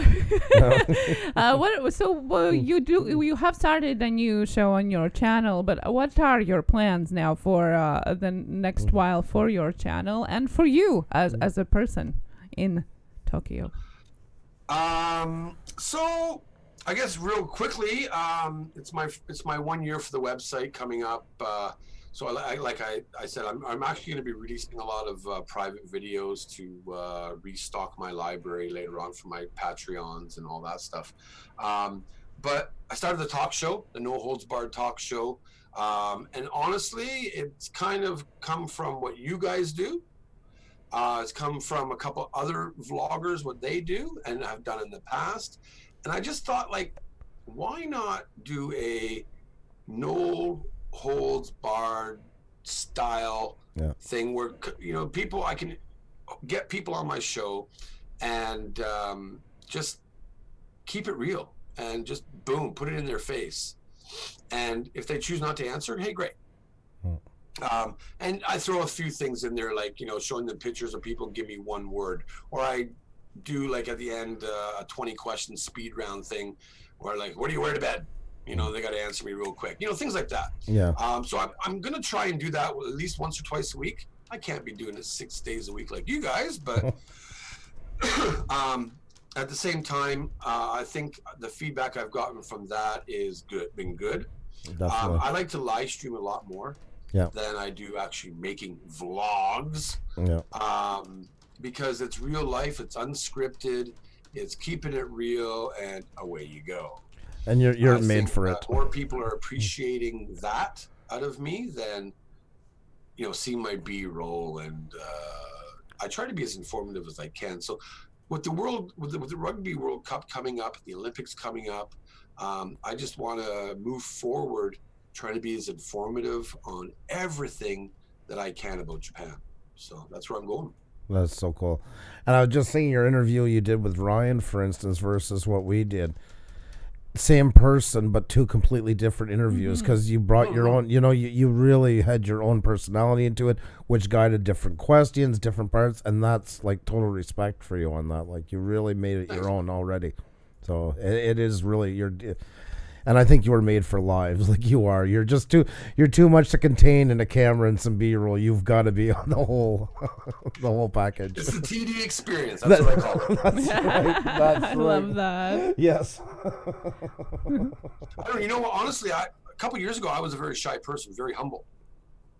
YouTube has opened me up. You said that. You were talking about that in one of your live streams on the street with the other guy that has 15,000 subscribers. I just watched them the other night. Shinichi, the Japanese guy. Yeah, and you were saying actually too. But yeah, like being very, very humble and like holding a camera. I was like, oh, okay, is anybody watching me? Is anybody watching me? Now I could be in a crowd of 1,000 people and be like, okay, guys, quiet. Hey. Blah, blah, blah, right? And yeah, that's where I want to go, because I feel like like now that I'm growing a little bit, I have too much of a big personality for myself. And you know, if you like me, that's great, because I just want to share everything with being open and honest and just boom, get it out there. That is such a point, and you're right. And I do believe that you can't be contained into a vlog and stuff like that. I think live stream is definitely going to be your outlet of choice for a long time. Hoping. And you like the interaction too. I can see in you as well. Like you know, going back to your chats all the time and stuff, and the way you mingle with them and that, and you got a good core. Yeah, you know, that's a big part is you know, being connected with your community. Yeah. Whether you got 10 people in your live stream or 100. Yep. You know, showing appreciation to the people that are watching you and tuning into you is huge. Well, and there's nothing, you know, obviously I wouldn't be here if, you know, the people that watch me didn't appreciate it, right? Like I know, like I haven't paid attention to the chat because I'm really trying to pay attention to you guys. No, that's tonight. You're the guest. She takes care of it. We always have that. So I see a lot of people in here, like Mindy's mom and Joyce and Boiled Nuts, and Ryan's been in here, and Polly Walnuts has been in here, and all kinds of people that watch me on a daily basis, and it's pretty awesome.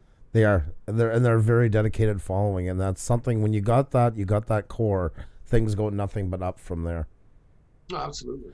And it is audience appreciation. You know, I always say we take it out. We always keep telling people every compliment you can give us, we give right back, because it's true.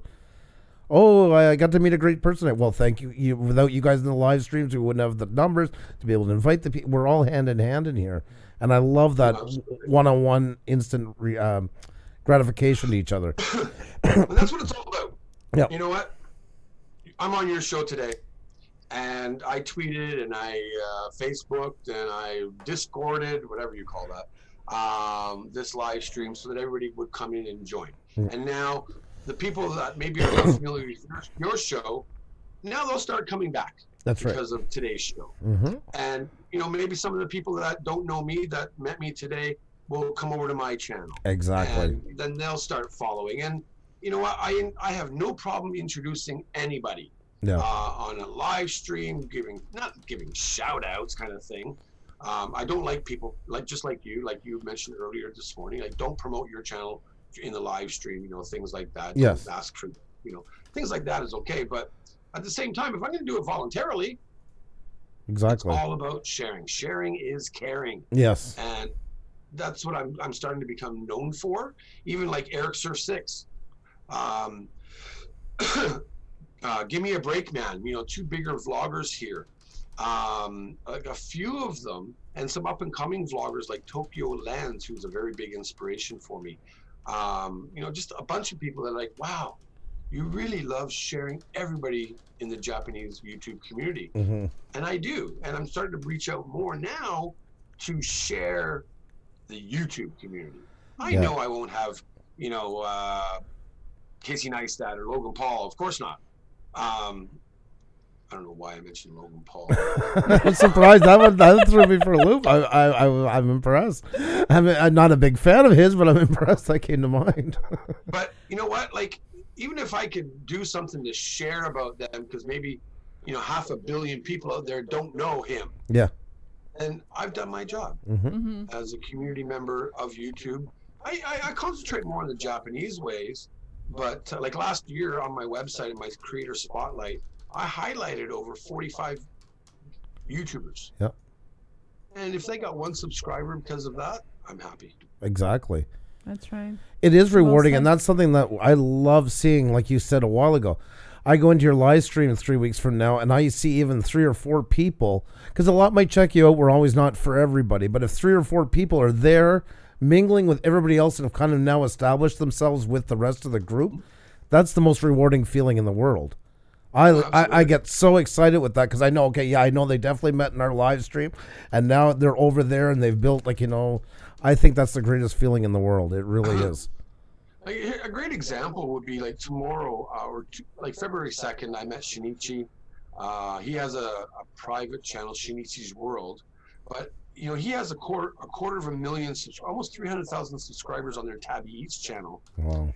And I just reached out to them to like, hey, you want to meet up? I know I'm a small channel. I'm not necessarily looking to collaborate with you. It'd be great if we did. But at the same time, let's just go and have some drinks. Yep. And then Shinichi basically said, how about we do a live stream on your channel? Cool. And that helped me grow. And we actually did an epic 4-hour live stream from my cell phone. Yes. You guys were... We're pretty hammered. Yeah. And now I've actually had people in the community say, hey, Drew, I want to do a live stream with you, that are 600,000 people. And it's not because of the numbers. It's, Drew, you're pretty cool, dude. Yeah, they just want to hang out with you. That's awesome. Yeah. And I think I'm like the 2nd biggest live stream channel, like not as numbers, but like the amount of times that I do live streams a week, or maybe 30, you know, top 5 anyways in Japan, of just live streaming and keeping it real. That's awesome. That's awesome. And I think that's the key to your community, is you being you. Yep. Raw as it is, unedited, just there as you are. And because you are entertaining, you are amazing, you're fun. And that's what draws people in. I will preach to the end of time on here that the only thing originally you have left to bring to YouTube is yourself. Because if you don't bring that, somebody's already done what you're doing. And that's pretty much that's it in a nutshell. All you have to stand on to is your personality. But your personality is everything. Have people watch me for my personality, for who I am, for keeping it real, for just being true to myself, than for what I'm showing about Japan. Right. Learn about Japan, but if you really want to be a part of my community, I'd rather you be a part of my community, knowing about me and knowing about each other. But with the live streams, especially, that's going to be more of the platform than ever. Japan is in the name, but I believe it is going to be a bit of a back seat to your personality. Pretty much, yeah. And that's fine. There's nothing wrong with that, you know, because like you say, people first and foremost come for you. No, absolutely. And like you say, it's hard with any city because there's so many people that do the vlogging thing for almost any major city in the world. It's a saturated market. You found a way to make it your own, and that's... Trying anyways. And damn you for smoking in the house. He's out because he can't. I know. That's why I think we're at to leave him go soon because I think he's really craving to smoke. Yeah. I understand. And I know he didn't say that because he's like, oh, you shouldn't be doing it. I know it's because he can't. I got... Hey, 11.5-hour flights without smoking? Nah, it's all good. It's funny though, on a plane you can get away, but when you're so close to a door, I'm horrible for it. When it's it's easily accessible, or like if you're at a doctor's appointment or whatever, teacher's meeting, whatever, you're like fingers on the table. But when you're on a flight, you can almost say, okay, now I know there's no way I can, so I'm just gonna have to suck it up and think happy thoughts until you get off the plane. Put away about 7. So. Well, thank you so much for taking your time on your Thursday morning before your work. Yes. And joining us. Yeah, I got to be at work in about an hour and 20 minutes, but I'm not too far away, so no worries. We do appreciate you, though, taking the time to talk with us. And just keep doing what you're doing. You're an absolutely phenomenal channel and a fantastic person. Love what you're doing. Guys. And hopefully we'll keep in touch. Maybe we'll have you on No Holds Barred soon. I'd love to. Yeah. I'd love to. That would be an honor. So we'll talk in the future. Thank you so much for everything, information, and you. Yes. Keep it real, guys. Thanks for having me, man. You too. Be well. We'll talk to you soon. Thanks again. Right. Bye. Have a good one. Cheers. Oh my God, that was awesome. He's awesome, yeah. Yeah, so much fun. And people in the chat are saying too, I gotta go to bed, but I can't. It's so interesting. Yeah, your guest is amazing. He is amazing. He is, guys. And check it out. He's on Instagram and his Discord and Twitter. And, of course, his website where you can become a registered member. And we already had some people chiming into the chat saying that they're registered into the membership of the channel as well. So that is amazing. All the links are down below in the description of the video, so you can join our guest there as well. It's really cool. And check out his live streams. It's so entertaining. And, guys, he's in the chat. So if you haven't had a chance to subscribe to him yet, there he is right there. You definitely don't want to pass it up. And I also want to thank everybody that came over tonight from his group, and hope you guys enjoyed yourselves as well, and it was a real pleasure to have you here. So thank you so much for taking the time to come over. Yes, thank you so much. That's what we're all here about, is trying to get to know people behind the channels, and I think we got to know a little bit more about Drew behind his channel as well. Awesome. Yes, so awesome. And guys too, if you want to know what's going on with us, if you are new here, you can find our full schedule. That's right, it's on our About section. And I guess we can also touch that we have our guest who's coming up for Friday? Monday. Monday, yeah. Well, we'll keep Friday under wraps for now. Yes. But Monday, we have our salon guy coming in as a channel with over 500,000 subscribers who is having his own hair product line, as well as having his book coming out just a little bit of time, and a new show starting in March. He is doing barbers and work and hair work for celebrity styles. So if you want to style your hair that's right, any of the celebrities, he's the go-to guy. He's really fun and cool guy. I am so looking forward to Monday. Secretly been a little bit of a fan here, binge watching the videos there. So that's going to be cool. And then, Tuesday Tech Talk as always every Tuesday, and Wednesday we have our Minx ASMR Minx Laura coming on, talking about ASMR, something a little bit different for you guys. As always, bringing a different type of content for your entertainment. Thursday is our European edition, Shoutout nights, and Friday, Launchpad Astronomy with Christian. He is a NASA scientist, astronomer, and he's been working on Hubble telescope. So all the questions about universe, planet, any questions about science, get them ready for Friday. So excited for all what's coming up. Funny part is we knew each other in the beginning when we first got going, and then we lost touch, and then just happened to run each other into this obscure live stream by chance. And I'm like, I'm not passing up this opportunity again. No. And we love science and all of that. That's going to be so interesting, all the questions. That's right. And tomorrow, guys, at 1 p.m. Eastern is our... That's right, European edition Shoutouts, Wheel of Shoutouts, 3 hours. There's the chance for everybody to see your channel grow. We have it as a game. We spin wheels and stuff like that. It's a lot of fun, usually a really good turnout. And yes, Heavy Metal Magnet is saying selfies. I am not going to forget tonight. You didn't enjoy your special feature the other night, Heavy Metal. You don't want to be left to the end again? Yeah, don't want Andrew to be fired. Oh, my God. There you go, guys. I first want to thank Orton and Timothy, both of you, for Orton did.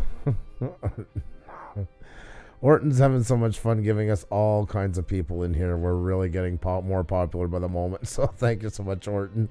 And thank you, Timothy, for tweeting it out. Oh, wow. Nomadic bike. Look at that. National Pet Day. Here's great. Watches the place, but the roof leaks from being roofed. Oh, my God. Oh, my God. It's so funny. Oh, my God. Awesome. Oh my God, that is awesome. Thank you so very much. Oh God, you guys are something. Couldn't imagine life without you. Heavy metal man. Oh, okay. That's what I was wondering. Let's go to this one. Ooh. Even does an epic chill. Is there anything you don't do that's epic, my friend? Is it possible?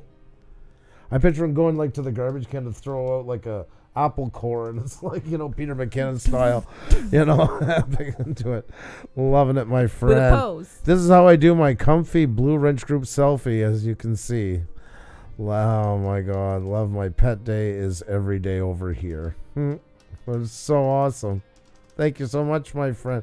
So great seeing you in the chat. Vissy and Yobish. Oh, there we go. Look at that. Look at that. Drew in the shot as well. Thank you so very much, and always love having you guys in here. Thank you so very much for the selfie. And let's see, guys. Oh, there we go. Gator Bite, and one last one coming in here. Oh, okay, yeah. Alrighty. Let's go back. Thank you guys so much for tonight. You guys are absolutely amazing. Yes, boiled nuts, you have a great night. Once again, thank you so much for coming by. It's been such a pleasure to have you. So each and every one of you guys. Golden Valley Trapper, you're back again. Great to see you back. Everybody that came in, you guys are absolutely awesome. And what a great night. What a great chat. That was so much fun. Yes, definitely. And as always, at the end of our stream, we send you to visit a different kind of one. Yep. Show some love to a different creator. So jeez, my headphones I'm pop. sorry. I'm sorry to anybody with headphones on. You okay? Hashtag from Puša with love read. Show some love. Jump in.